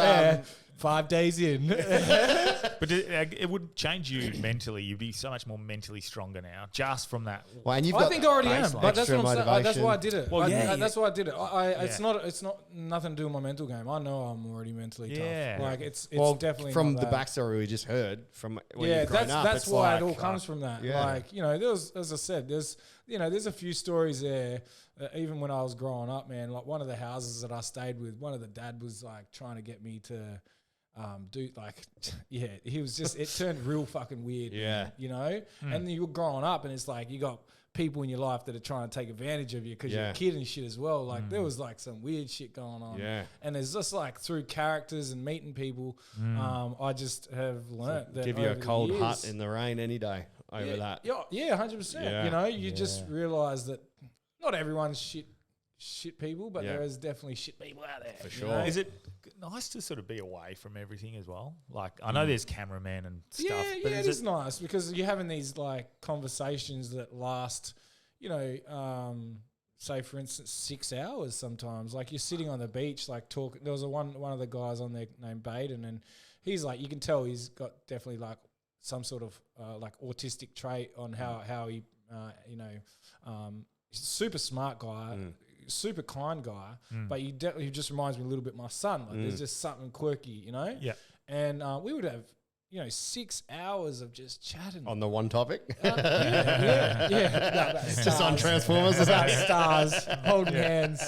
Yeah, Transformers. What type of Transformer you be? So now you're going to vote with me or not? Yeah. You know?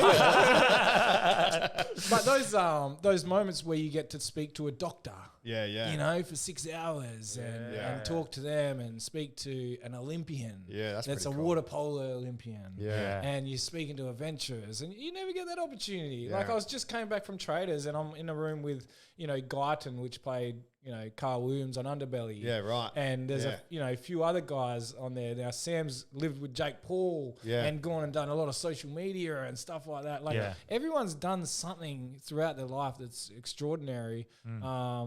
And then there's some people that are just the stay-at-home mums, but still they've got some cool stories. You know, I think everyone's got great stories, man. That's what this podcast and stuff is for. You know, you can sometimes deep dive it, and you could really nut out like. You know, if I really wanted to nut out the childhood shit, you'd be like, damn. Damn, I didn't know it got this messy. But I don't think like, you know, I don't really kind of want to put it, it starts, I can't just brush over. There's too much. There's too much to put in there. But if I just like put it within a 5-10 minute, you'd be like, okay, he's just thrown something, but wait a minute. Yeah. Like, let's talk this through. And then it's going to swallow up the whole podcast. So you'd have to nearly spend, you know, time going over each thing to some degree.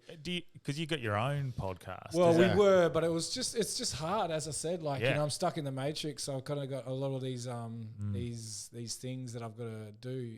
So when it came to the podcast, it was sucking up that I would finish a 14, you know, nearly a 12, 14-hour shift, and then I'm going to do a podcast straight after because there's no other time I could fit it in. Yeah, and then that would roll into another 6 hours, and I'm tired, and then I've got another 12-hour shift afterwards. So I was just like. Damn, it was pretty funny because I was held tired and I'm talking like But people, I don't think this is a labour of love as well because I mean you might have been a bit lucky. I don't know how you went with sponsors and all that sort of stuff, but this has been a labour of love for us. It's taken us 5 years to just. I think we're just about starting to. And that's what it is, right? Turn a profit. Yeah. But the idea is, if you can keep the train on the tracks long enough, you know, eventually you will have a job that you love what you do. Yeah. Like I'm in the office like pressing buttons all day, you know. I don't mind it, but I kind of like after about 3 hours I'm over it. Yeah. But I got another 9 hours left, you know. But when you're doing this, it's like you know, after we have this chat, you're going to get a total different personality in. Yeah. And they're going to tell you some other stories. It's cool. It's awesome fun. Yeah. But Even that gets tiring though. Like I was saying, Yeah. I'm really needing a rest. I can't wait to head off. Yeah, totally. And not that I don't love this. I fucking love this. Yeah. But it's not just that. It's everything. Everything. Yeah. You know, dealing with a daughter with all the therapies and stuff. Yeah. You know, fucking work, Totally. myself, keeping fit, Yeah. exercise. Totally. You've got to balance There's it all. never enough time in a Social day. life. Yeah. Fuck, you just want to keep it all. It's going to be good to have a rest and then come back and fucking light a fire. Right, and do if I- this. yeah. How tough was it seeing the cameraman Yeah. just living in paradise while you guys are doing it Oh, tough? we would always take the piss. Because they're not allowed to talk to you, eh? Never. They never. So I would always look. Did you try crack them? Oh yeah, always. That's why they. I swear they like me. You know, I was always looking down the camera, and they don't like you looking down the camera. It's like you pretend I'm not here, and I'd be looking at it right down the back, the barrel of the camera, and I would point to the cameraman like that, and then I'd point to the dick, and I would say small dick, right? Like, and then you see the camera shaking a little bit. Yeah, they love it. Yeah, It's a woman. Yeah. And then we'd do stuff like. I don't like balaclava hey, up and stuff. No, not really, because it was hot, like Fiji and Samoan yeah. weather. fuck 'em. Sometimes, yeah. Well, I would do like, oh look, we need to have a chat, real important chat. To the cameraman? Or to like, someone Well, else? the cameraman would like see, Yeah. and then I'd be like, come out in the water, so they'd be like, fuck, because they didn't want to get wet, you know. And then I'd walk out about knee deep or waist deep, and the cameraman's following. They're like, hell didn't want to get wet, and then I would go, oh no, don't worry about it. So I know he's got the next 4 hours. You know, he was so cameraman. They kind of loved it, you know. Walking around in salty, sweat. Fuck, that's awesome. Yeah, but they were the work ethic of the guys that film Survivor. Yeah. Like the Fijian boys out there that are working on all the challenges and stuff like. They don't just build themselves. Like that's hardcore, humid, sometimes heat. Yeah. And they're building these challenges that like, we just have to run through it and do it. Yeah. And then we're like, They got to pick it up. yeah, they have to pull it. Yeah, and it's like, and if they stuff up, or like they might build something that looks like, the size of like 20 meters high, and it's like all made out of wood, and somehow they've built it all. And then if we run it and they stuff up, and they'll be like something goes wrong, we're like, oh my god, that's shit build. Yeah. What the hell? Like all I've been doing is laying on the beach talking about Transformers for the last 6 hours. That's funny. Did they have That's fucking someone? good. Could you hear it being made when you're like in camp, or is it so far away that it? No, it's so far away. Right. Yeah, you get moved. And you're not allowed to go peek and see what There's it like does? out of bounds. So Okay. say for instance, night time, you would have out of bounds areas and stuff. What happens if you get caught? Well, you could, they'd be like, kick well, you one, off. what the hell are you even doing there? They'd just probably find it weird. For one, Yeah. And like one of the boys climbed a tree and wouldn't get down. Yeah. Why? Just protest? Yeah, I don't know. I just think I think we've run out of rice, maybe. And they're like, well, you didn't ration. You fat asses keep eating too much rations. So Well, I like that. Yeah, fucking and deal with because it. people get shitty. Like when they haven't That's eaten, so funny. you actually get a bit Hangry. hangry. Fuck off. And I I'm remember- not coming down from the tree until you give me some more rice. I remember the first time I ever fasted, and I was like, I can do this. I remember getting to 23 hours. For it was Is only that healthy? I've done 4 or 5 day fast, so I can do it now. really? But like I did a I 24. did an 8-day. Really? Yeah, you did it. 8-day 10? fast. Didn't It you was do 10, but What? yeah. So the first few days was just like fruit juice Okay. each day, like Yeah. on a juicer, and then like the last 4 days was like water, and then the last 2 was like nothing. You got shredded. The parasites in your body would be hating you. Exactly. Yeah. Yeah. So I tried But to the shoot that, so I remember getting to 23 hours, and I remember I had a full long day hard Wow, work, and I was that's renovating intense. the house that I just bought. And then I remember my ex-wife now, she came over and she said something about like I'd been putting all this floorboarding down. And she Okay. said something, like nothing really bad. Yeah. It was just like, oh, that's a bit crooked or something like that. And I was like, are you fucking kidding me? I was just so hangry that it was, now I'm fine with it. Like I can deal with it, but fuck Oh, that. you used to that- be fine at you're not Survivor used- then. Yeah, that's why. Well, really, that's why I said the food's nothing, right? Yeah. If you can do Yeah, these yeah. long fasts, you can. Oh, yeah. Yeah. There's a couple of times where your stomach really tenses up and clenches, Yeah. and then it will like let loose, and you're like, oh god. And, then And you're allowed to go hunt and catch your own shit if you yeah, can. if you hey? can, yeah. Yeah. Not many people do, but Yeah. like there's always 1 or 2 people that kind of pick Because you fish. Yeah, fishing, like whatever, like if I'd give it a crack. It's look, it's a lot of energy expenditure if you're failing. Yeah, like the food's definitely a situation out there, but it's the game. You have to put the game in front of everything, and that's about building alliances and getting friends and turning on people. Like the food becomes second. How hard did you find it? Because I don't know, man. I don't know if people would like me. I know that I'm too trusting and cunts would just stab me in the back. You have to be ruthless. Yeah. Like you actually have to sit there and have these conversations with people and you are looking them in the eyes going, I've got your back, man. And you're high-fiving them, hugging them, giving them a slap on the ass. And then next minute, you're drilling them. You're drilling them. Like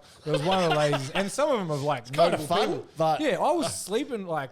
there was a lady like Nova Paris. She was a runner. She's a really strong woman, with her beliefs and stuff like that. But I was laying with her, and she thought me and her were tight as, and we were actually laying in the shoulder like giving her boyfriend warmth? and girlfriend, type of situation. Yeah. And then I'm walking into tribal 2 seconds later, just absolutely just stabbing her straight in the back. Because you need to get super close with people, and then turn on them, because the thing is, she was a sinking ship, so I had to get off the ship, but I couldn't let her know I was getting off the ship too early, because then I would have to deal with She couldn't beat Kathy, so.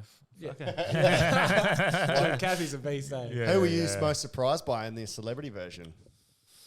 Because what was it? It was All Stars versus Celebrities or something? Was that what it was? The second one? Well, you just have to rotate. You have to heroes, villains. it was. Oh my God, what is it? It was not heroes versus villains. It was God, why am I having my VIP. Champions versus contenders. Champions versus Who surprised you the most? I said Janine. Mainly, it's the biggest thing is, say for instance, we have such a multicultural country, and everyone comes from different backgrounds. So the most important thing is how you deal with each person different. I'm not saying that you need to go up to the Maoris and say, "What's up, brother?" And then go to the Aussies and go, "What's going on?" You change the shake every time you walk up to people, and then walk over 2 minutes and talking about curry and stuff like with the Indian fella. But it's the idea is use will. If you can talk to so many different cultures and people and be polite and have a laugh and kind of find the way to deal with each other's personalities, quiet people. Some people got this, say for instance, you walk into a room and no one will talk to me. And I'll go, no one talked to me. But then I haven't initiated to talk to anyone else. Yeah. I'm that person who will see that person that's kind of quiet, and I'll walk up and say, hey, where a lot of people don't have the confidence to go step out of that comfort zone and go up to that person that's being quiet and saying, hey, how are you? You'll sit on different sides of the room and you will just kind of glance at each other a couple times and no one's ready to make the first move. Yeah. Like, I'm like, constantly in there, being not aggressively friendly, but I'm definitely trying assertive, because I see people that don't want to make the first move. I'm like, got no problem at all. How's it going? It's just something that's happened throughout my whole life. Say for instance, I think it was just I'll be in a car with my brother and we get a broken flat tire. Yeah. He'd be like, I'm not waving anyone down. I'm sitting in this car and, making a call or whatever. Yeah. Where I'm like, I'll jump out the car, knock on people's doors. Give us a hand. I'm doing that even for other people. Yeah. Like, I'll see a car on the side of the road, I'm over. I might have to fly you over to Edinburgh and fly I'm for helping me. doing their tire. Like, I've got no problem with that because I got no problem in meeting new people and people and putting myself in a position to, like last night, even someone had a flat, left their lights on in the gym and I walked back in, I was like, has anyone got it? Everyone's like, I've got headphones. I'm like, wait a minute, they've all got headphones in.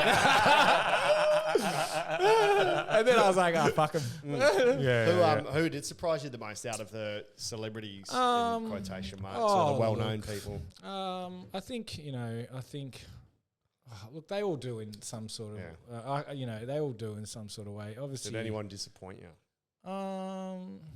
Yeah, not Let's really. talk shit publicly. My stepdad. If he was on there. No, definitely. I think, as I said, Janine. There was Stephen Bradbury. Like I've done a few now. I feel like when you look at the actual quality of people that I've been now with like actors like Garden. I've been Caitlyn Jenner on Big Brother. Yeah. How did you find her? Yeah, she was nice. Yeah. Just, just like an old woman. Yeah.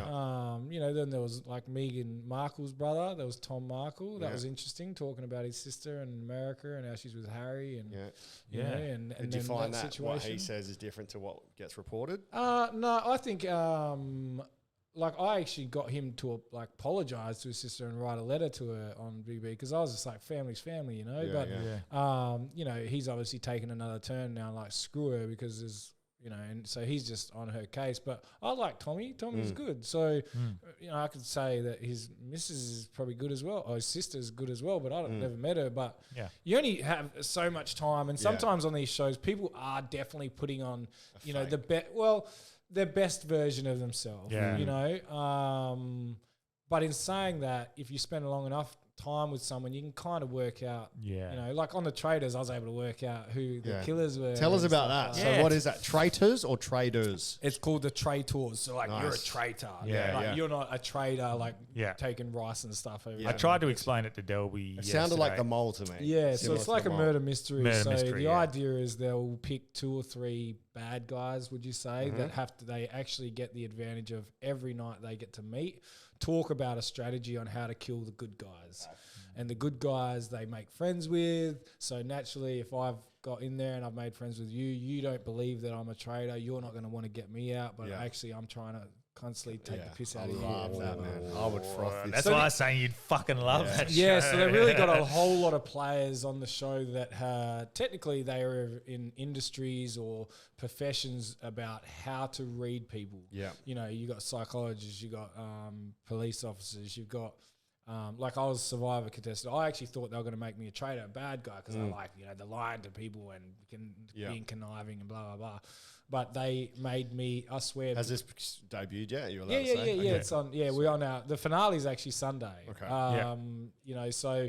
And do the viewers know who the traders are? Yes. Okay. Yeah, sweet. So they can watch it all unfold. And for instance, like, if I sit there and go, oh, this doll's a traitor, I swear it's a traitor, it's not, well then I look like a dumbass to the viewer because I've got it completely wrong. Nice. Even if there's so you're many being clues. conservative yourself. And Well, it's the idea is like, if I was dumb on there and I got it wrong and I was I'm putting my whole reality TV career on the line because all the survivors, they know me as like this game player and knowing what's going on, being able to read people. Yeah. And then I've done that now for three shows. Yeah. And then if I've got it completely wrong, everyone's going to be like, Luke's lost his touch. what was the host's name? Roger. Roger. So he lost his touch. Yeah. So when you guys said he had won a gold Logie, yes, I was like, that's dumb. Yeah. But because I don't really watch the Logies, but I would not have been able to not call him Detective Sergeant Owen. What's he from? Underbelly. Right. Was he? You're a sphincter, Owen. Yeah, I don't remember him from Underbelly. Yeah, I can't remember. He's the main. Was he I the swear copper with the he's copper? the main detective. Yeah. Oh, okay. You're a sphincter, Owen. Oh, that's funny. Well, that's where the joke is because Guyton obviously won a Logie and he didn't, but he got nominated. Yeah, there you go. Yep, that's detectives. Yeah. Oh, yeah. Okay, now I see him in that light. Yeah, it's a little bit different. Yeah. Yeah, I love that. That's probably my favourite when the Carl. Yeah, was it? Oh, fuck, yeah. I want it. How do you? So the idea is right now, if I told you in there, one of you's just you're a traitor. Yeah. It works better if there's like 3 or 4 years. Yeah. Because then next week we'll all be sitting here and you'd be like, have you picked up that one of us is a traitor? Yeah. Like if I said, no, I'm not, and you said, no, I'm not, you'd be like, I can't really pick. Yeah. But over time and spending time with people, talking to people, how they behave and stuff, you have to pick up on clues and certain things. And a lot of the casters, they're copping it at the moment because they're completely wrong. Yeah. And they're police, they're being police or they're being this and being that. So now it's like, online's jumping on and be like, they're this. Yeah. And Imagine all the people they got wrong when they were prosecuting them. But exactly, yeah. But the people who comment online and stuff like that. Yeah, they're fully trolls. Yeah. Shut the fuck up. Exactly. Yeah. Saying that, you they get probably it should right. have got it. You know what I mean? Yeah, it's saying that. But I'm watching it back and I'm like, he's being dumb guts. Yeah. What are the traitors that they've chosen? Yes. Are they highly trained like people, or are they just normal people that they've said, hey, you have to be a traitor? No, they will pick they will pick the traders. So any week you could be a trader? No. Oh, In the first week, they pick the traders, Right. and you're all in a room. Yeah. And then from there, the traders' job is to constantly get out the faithfuls. Yeah. And the faithfuls' job is to find out who the traders are. But the idea is the faithfuls need to work together. Yeah. And that's with the traders in the mix to So they get could be out a a part trader. of it. Yeah. So you have to really, and even to the point where if I took a shot on someone, I'd still, by the time when I kind of get out the game and get murdered or whatever, it's like, I still think, oh, did I get it right? Yeah. I could be wrong. Like, I've just completely chucked shade on this person thinking Yeah. they are the undercover. So it's like we're all criminals and there's one of us is an undercover and you need to work it out. So that's the whole point of the premise. And if you can sit there and work together and pick up on clues, but the hardest part is get people to believe you. I've learnt this throughout all these shows. Once someone believes that you are lying, there is, true. Like if they actually truly believe you're lying, if they trust you, they just believe your word. Yeah. As soon as they believe you're lying and you've lost that sort of trust, there is pretty much nothing you can say or do to convince them otherwise. Like legit, you could get up there, do this, do that, tell them till you're black and blue, you can act, you can react fully, crazy, and try and say, listen to me. I'm trying to tell you the truth. Please. You're going to get fucked over. Yes, I'm trying to tell you, the moment you enter that door, you are going to die. Do not enter that door. And when they go, I'm going to enter. yeah, and I go, nah, I don't trust you, mate. And they'll enter and they die, right? And you're like, all right, okay, well, and so that is a human behavior. Yeah. And like, I don't think it works that well with me because obviously if you watch on the show, like I'm very switched on in how we track the bad guys down, but convincing people that those guys are the bad guys is...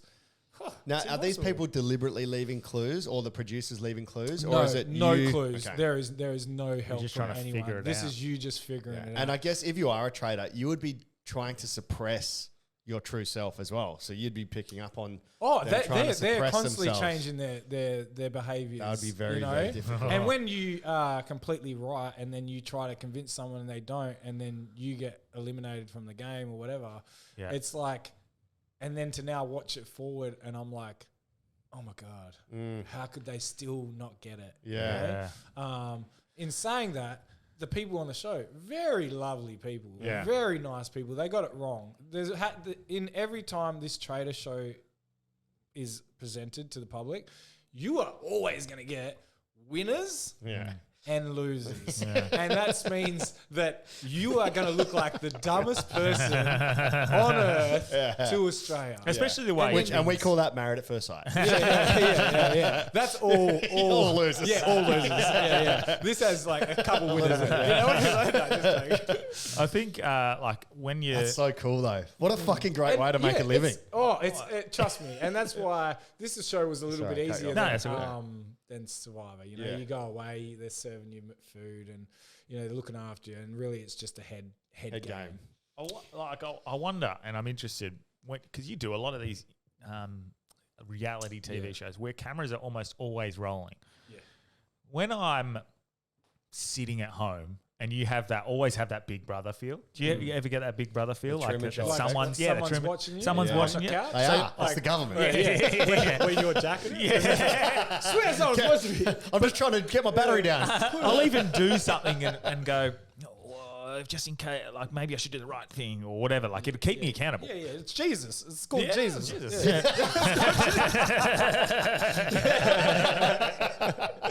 But the real Big Brother. Big Father. Yeah. I'm sorry, I've sinned. I'll clean it up once I wake up. When I wake up. Oh, fuck. Oh, my God.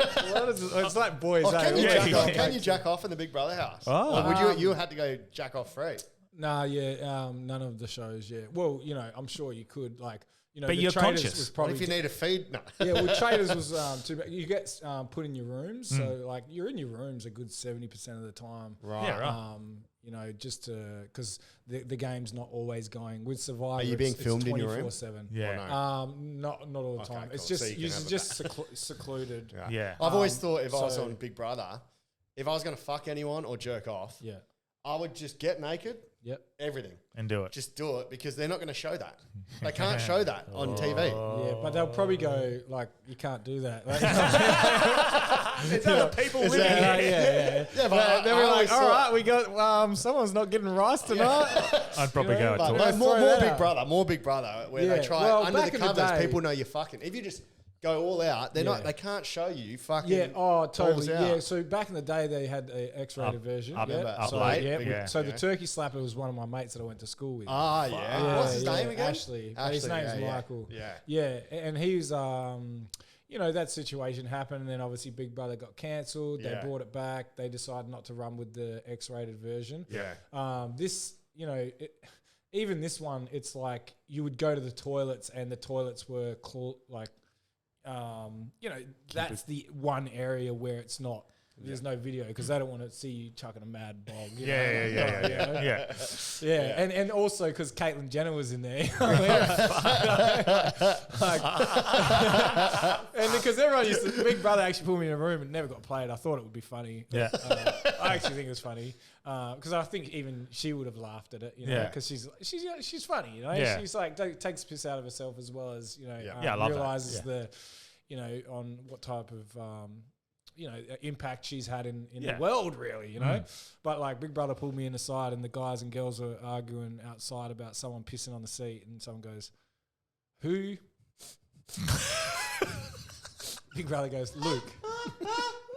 And I was like, Who do you think? Yeah. And I was like, talking about Big Brother trying to put it on me, like, you know what I mean?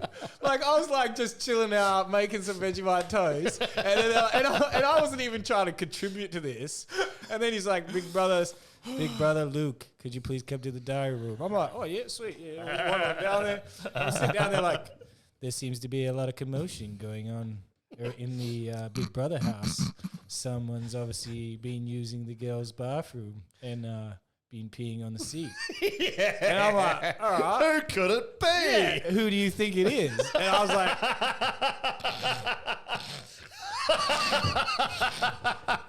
and I said, well, Big Brother, if I had to put my money.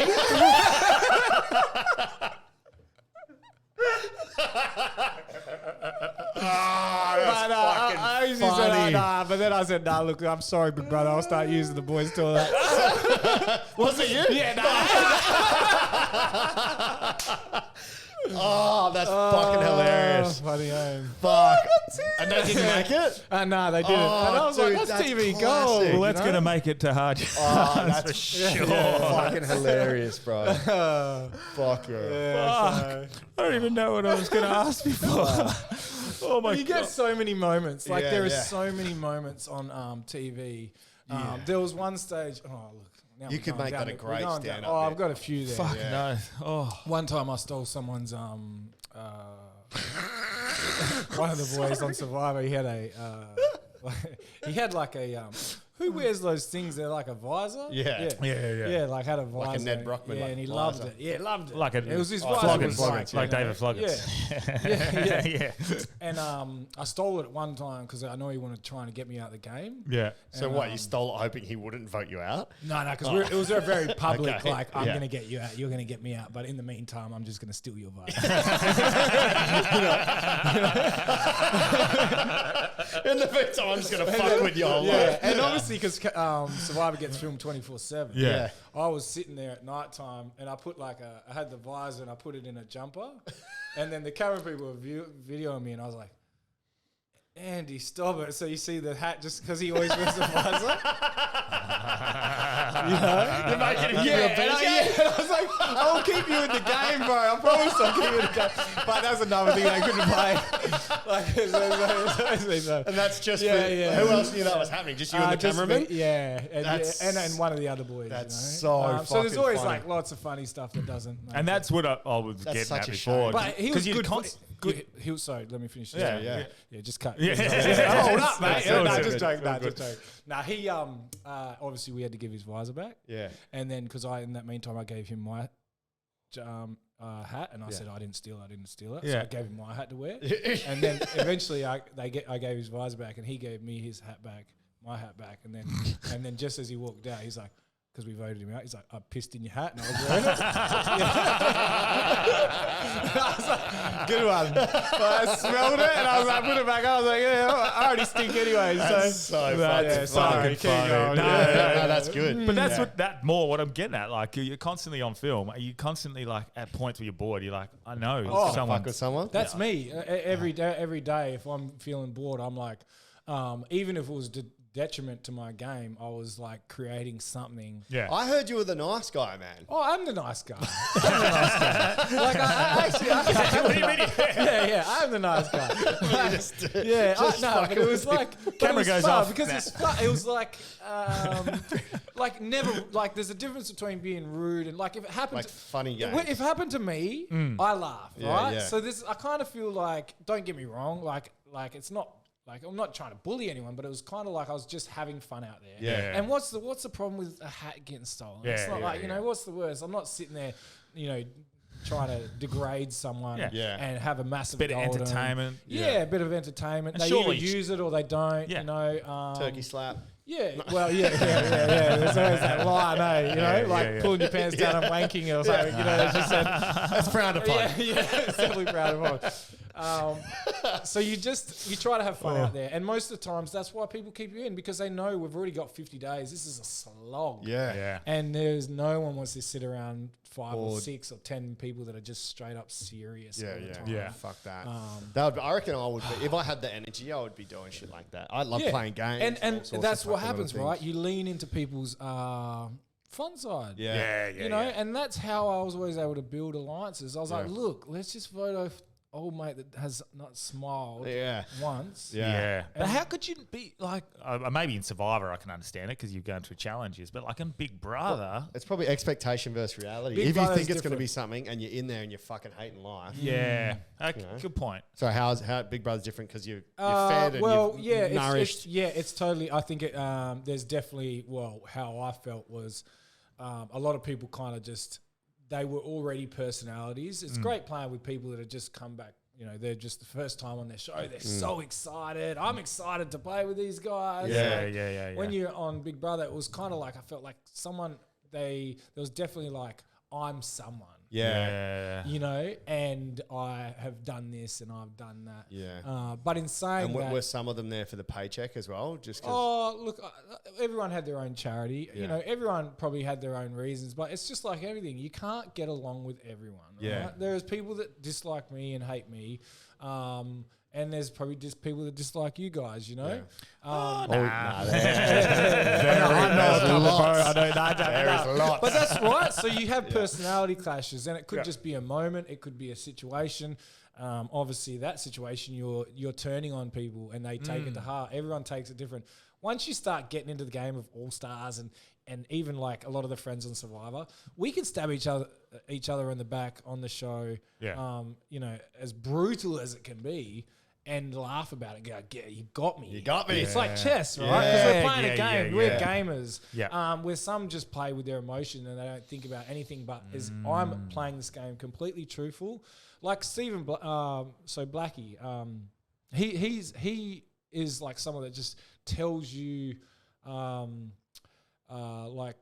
tells you the truth in the game because it's the first time playing. Like Simon Blackie, And then but if Norm he was Smith, going to play another Brownlee. game.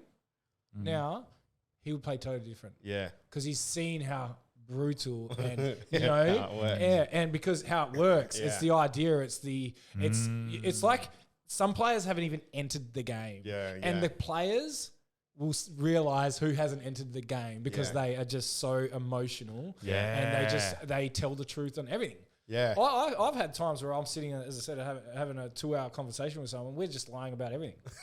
I'll be like, all right, if you and him, we could join up, we do this. And then the moment I turn around, I'll walk out to someone and go, Mate, I'm stabbing that guy in the back of the motor. And we just took like 2 hours. Do you have to remember your lies though? Is that the hard part? Oh yeah. Well, Or does it not matter because you know they're gone? Survivor's a bit different where you just find your people. Yeah. Towards the end you do. Yeah. Towards the end you do. You find your people and you back them. Yeah. But it's definitely interesting because it's even like even Blackie, I kind of got him out of the game and he came back in, and then I would have been willing to work with him now because no one would have seen us work together because we were now like mortal enemies, you know? And so I was like, hey man, like, how you feeling? Like, you know, and he's like, don't even talk to me. I'm like, okay. So do you want to work through this relationship or what? Like, you know? And then he's like, legit, like, turn my back on me, and he's like, no way, like, you're gone. And I was like, oh well, now I'm gonna have to. I'm gonna get you again. Yeah, which I did. But at that time, Stabbed in had the black. Yeah. So we planted a fake idle clue. And for the next 24 hours, he was digging around everywhere and it had already been used. Wow. So it was just to keep him off the scent. But the idea is if he said, Luke, bygones be bygones, let's work together. Yeah, you would have. We definitely would have. Like, the whole point is like, what you see on face value in the game is not the truth. Yeah. I want to do it now. Yeah. You would sometimes, so if, say for instance, like, we could actually meet and go, listen, let's just create a full bullshit. Yeah. Like me and you, we're arguing. Because then when it gets to tribal, they would never believe that we're going to vote together to get someone else. Yeah. So we could walk in and we go, who the hell's eating all the fucking rice? Yeah. Oh, yeah, what the hell, you know? And then you're like, yeah, it was me. And then you just go back and forth. And then you'll go, if I say the rice was good, like one of our things, I said, is the rice good? That means we're voting together to vote someone out. Right. So then I'm not even talking to you like that. I'm like, oh, the rice is good. Then we get into tribal. You know you're on the same page because I just said the rice is good. Yeah. And we're voting someone, we get him out. So it's all code. That's so sick. You know? Fucking love that. Yeah. I want to play. Like I want to chess. do this It's like shit. human chess. You're moving your chess player around the board. Moving so around. good. It helps when you're not a pawn.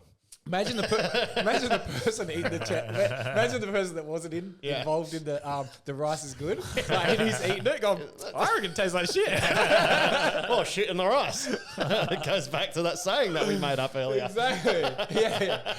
I did have one of my trolls actually. Did you? That voice message that I sent. Oh out. yeah. So random. I'll see if I can play it, man. It's, A troll message on Insta? Or on like send an audio? called me, man.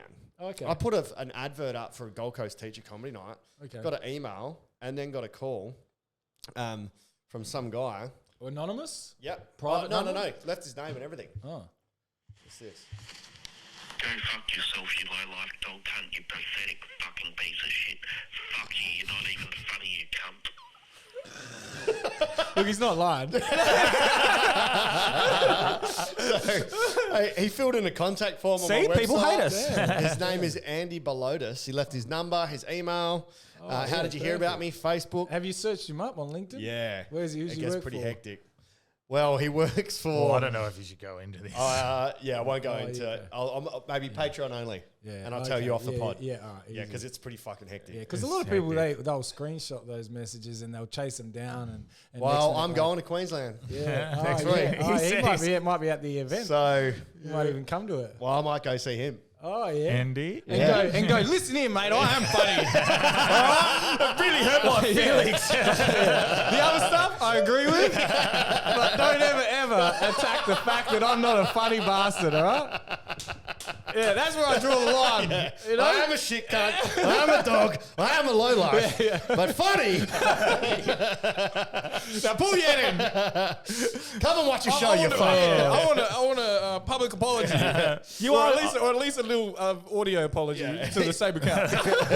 You're going to do good at stand-up, I reckon, because you have started trying a little bit, eh? Did you do it in the end, or did you bail it? No, I did it, man. I did it. Yeah. So look, Buddha thought he know was what's going to prank you. I would have done a better job, I think, if I put a bit more time and effort into it. I think I've got probably the goods, and I've got enough stories. I've definitely got enough stories, like to do it. But it's applying myself. It's like even about writing a book. All right, there's certain things about my personality that if I don't find it fun, I don't like doing it. And I don't like writing down jokes. And I don't like writing a book. So both of those two things, I'm just like, I can't be bothered. Yeah. But you don't need to write them. Yeah. Yeah, I think when I got on stage for the first time and, you know, kind of had a few stories, I know they are good ones, you know. Yeah. And like straight away that Caitlyn Jenner one is a and banger. it's a little bit like long format jokes. Yeah. It's not like you can back them up and go, as you said, you get the crowd laughing. You once they're flowing, which I realise is once they're flowing, you've got a few more, and you can just drop those little lights and you can pause. Yeah, I've done a few MC gigs like. Talking about my time on Survivor, I've been flown in, you know, East Coast and done a few, and I know jokes that last, and so that are just bangers. Yeah, and I know I can just add them all up, bang, bang, bang, put together probably like a 5-minute clip. Yep. But something that I actually have that I still to this day have to do is because I don't do it very often. Yeah, is I get mad like anxiety sometimes when I get on stage. Yeah, I think that's pretty standard. Yeah, I know, but say for instance, the more you do it, the you can handle it probably a bit better. Yeah, 100%. Yeah, and sometimes I'm flowing. Like I'd did this, you know, say speech to 100 people or whatever it was, and I had the whole crowd like in tears the whole time, and I didn't even write nothing. Yeah, exactly. Not one little bit. You know, I just walked in there, winged it, and I had a few jokes that I knew that I could, you know, branch off. But it's definitely once that train's going, it's fun. You know, trying to prank Buddha was pretty fun. Yeah, like obviously it kind of fell apart at the last second, but one of the things is Xavier that was running the comedy nights. He said, I'll help you do this, but you need to get on stage. The stage is a very important place and where people bomb and the best comedians bomb. And it's like, that's where you go train. It's in a small place. And so I, you know, and a lot of people would be like, oh, well then stuff it, you know, but I was like, I'll do it. So I went on stage. First time wasn't too bad. Like a few of my jokes here, everyone was lols. I cut it short, probably only like a 3.5 minute set. That's fine. You know, and I got off stage.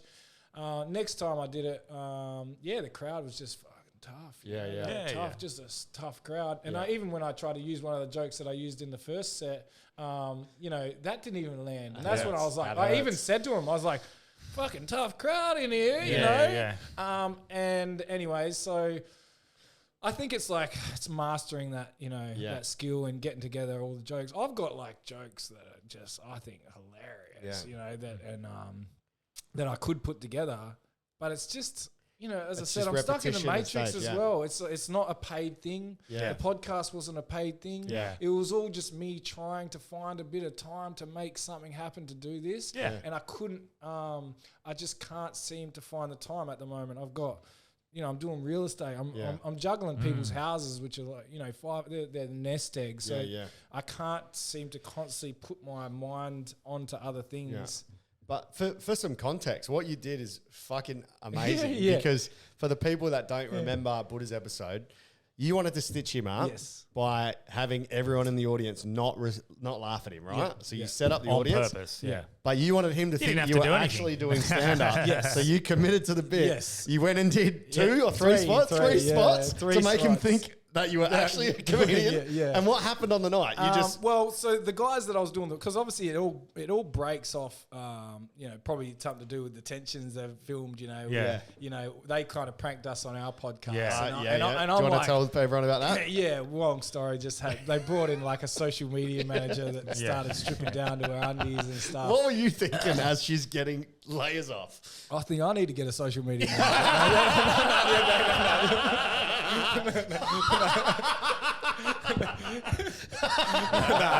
So it was that's the best answer ever. But then they obviously pranked us, and I try to keep the podcast because you're trying to talk as she's getting progressively naked. I'm talking about cystic fibrosis and stuff, and I'm like, what the hell's going on here? Funny joke, they got me good. So I'm like, I'm definitely one of those people. I don't like to just be got and just be not given back. You know? So you're going to Simon Black them. I plan this whole thing to get him back. obviously signed up to do bloody 3 sets of stand-up. Such a commitment to the tell bit. me about it. Yeah. So the guys that were funding the podcast, and Dave was on there, they all like abandoned me on the day when it was like I need to rally up half a crowd. Crowd. Like I got together probably about 25 people, maybe 30. That's still good. And they all had to pay the $40 fee or whatever it was, $25, $30 fee for. To get so in. I rounded up like, this good joke crew. is costing me like $1,000, you know. And it would have been nice if the other guys maybe chipped in or even just came. But they didn't. They left me out to dry. So naturally, because say for instance, only like 60% of the tickets got sold. If I could fill another, say, 20 people in, we could have done the joke. Oh my God. So it wasn't full enough. So it wasn't full enough. So they had full to, enough of people in on it. it. So they had to open it to the crowd, and then the crowd obviously now you've got 20 people, 30 people that aren't involved in the actual thing. Do you know the So easiest? they're going to laugh. So it was kind of like The easiest way, I think, for that room, because the green room's at the back, you could have just got Buddha out someone the to get Buddha out the back, and then told the crowd. told totally. everyone, so even the people not and in on it was because we'd kind of The decided code word to is pull out rice of is it. good. Yeah, the rice is good. Rice is good. Buddha's like, what? Yeah. Repeat. Yeah. You don't sell rice here. So sorry. So you were like, So we decided to just pull it out because he was like, "Look, I'm gonna have to open there's tickets to the public, and I'm gonna have to, bring in." And there was, probably only an extra 20 people, maybe extra that came, but because of that, we decided to pull out and just have a good night, which was good. But the whole, premise of it was to make sure that no one laughed, and he just did a full 5-minute set of just bomb. and then of a bomb, and then even to the point where because the worst was.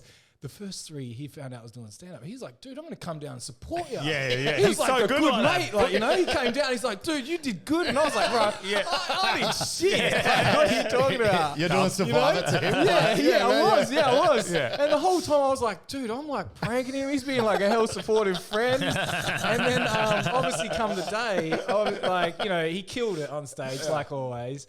But that, we would have been great because if I had five say straight minutes of raw footage of no one laughing. Like he would have just been like, oh my God, I'm struggling up here. Yeah. And then I could have come on stage and go, that's for pranking me, bitch. But it all fell apart. He is such a supportive person. Dude, like that. He does it. He good. texts me all the time. Where are you on? I'll come watch. And he doesn't come to all of them. Like he's got a kid as well. Yeah, but totally. he come to Funniest Five. He didn't have to come to that. He just shows up and he'll come to whatever. He's good. Yeah, He's exactly. Good. Love you, Buddha. He's a good bloke, but Toki's coming for you. That one might have not have hit. We got the backup coming in. But that's why I respect the old stand-up guys. These guys, even going to the Tensions. Sorry, was it the Up and Joke tour? Yeah. It's good. You just Fun, kill it, like the raps and stuff. God, that's the fast. His little stuff, raps. A little rap. I try to do that in the car. I suck.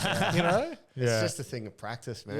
Yeah. I think, having a Repetition. big vocabulary, Yes. as hard as it and as lame as it sounds, English and reading was the most important thing. That's ended up me How'd being. you go in school? I was very, very A's? good at school. Yeah, A's? I was A's. Oh, Yeah. damn. Yeah, there I you was go. very. Yeah. He was all TEE. Yeah. That's why he I wasn't got in our drama class. Yeah. Oh, Missed yeah. He's out. getting sucked off, and I'm fucking. Are you a drama? Yeah. Drama. Oh, yeah. Drama. We had a So, good drama but- teacher experience. But So I was, I mean, I used to fucking read like thousands of books from when I was like 6 to when I was 15, 16. Yeah, see that, and that's that's interesting.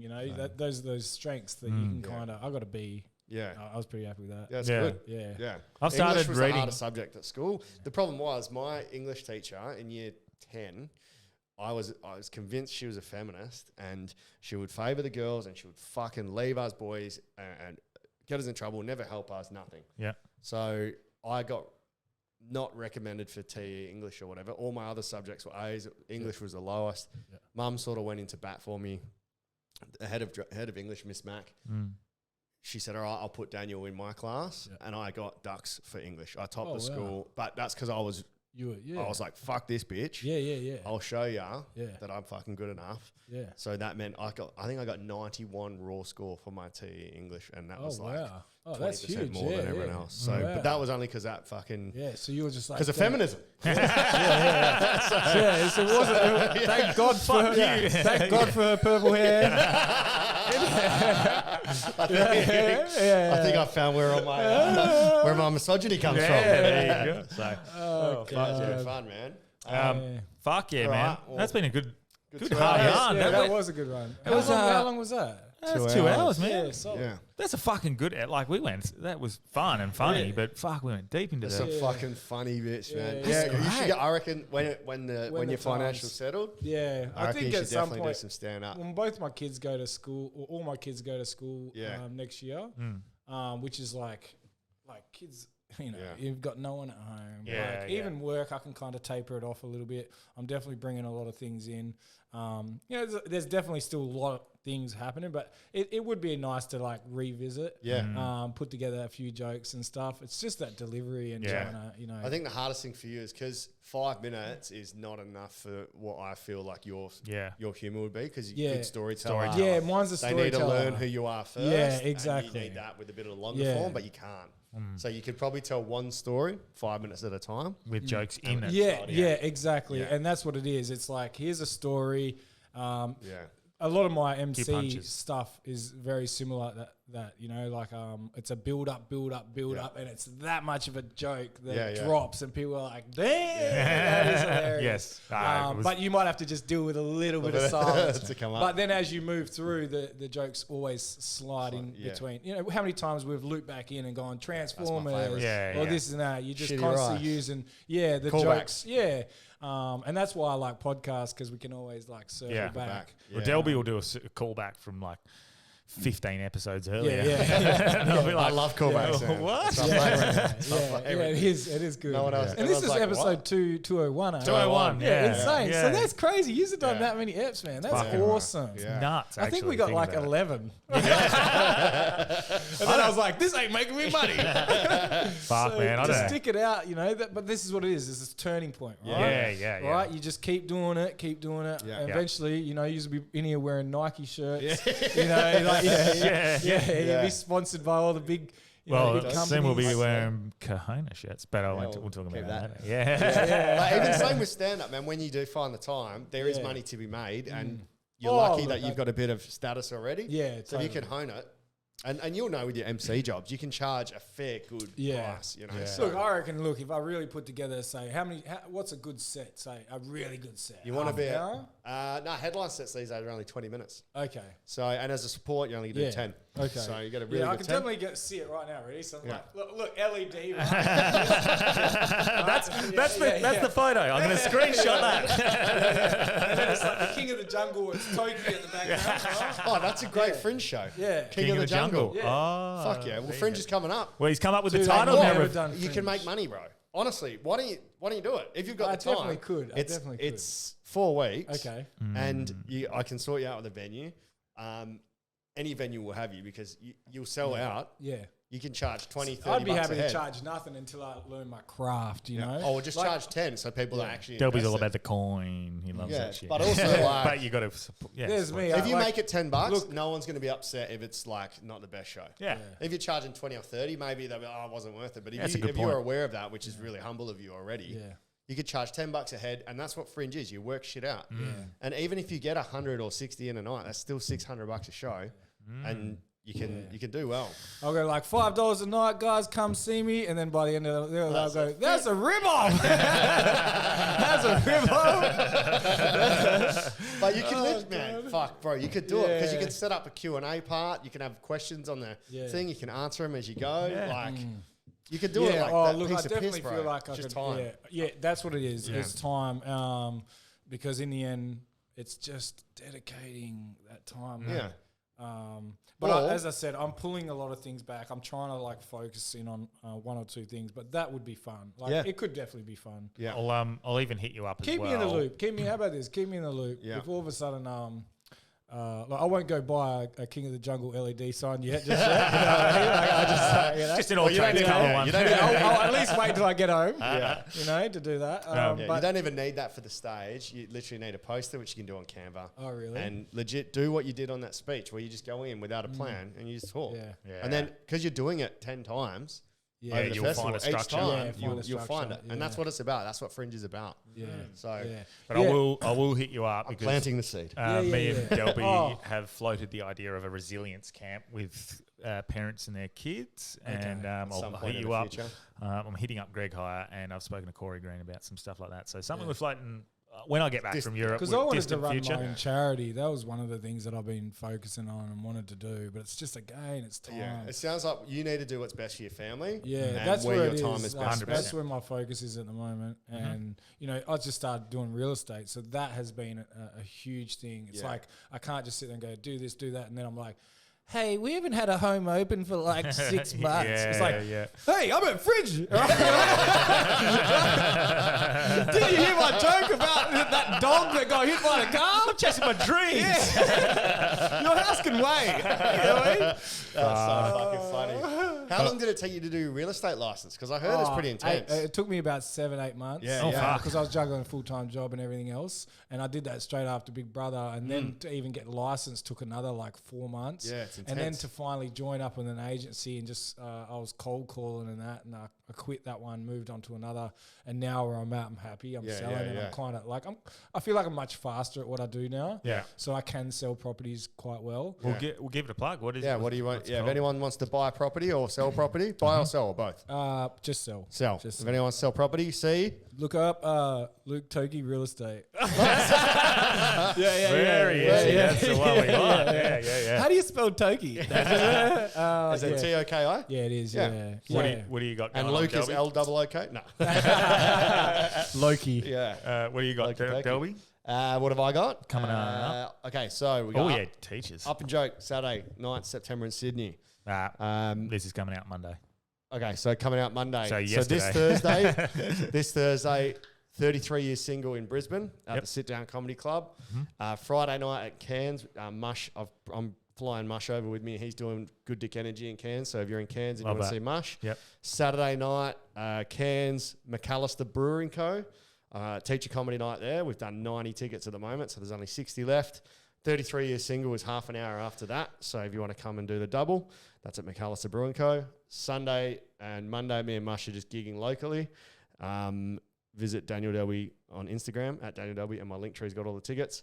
But then coming back Wednesday and doing Teacher Comedy Night in Brisbane on Thursday.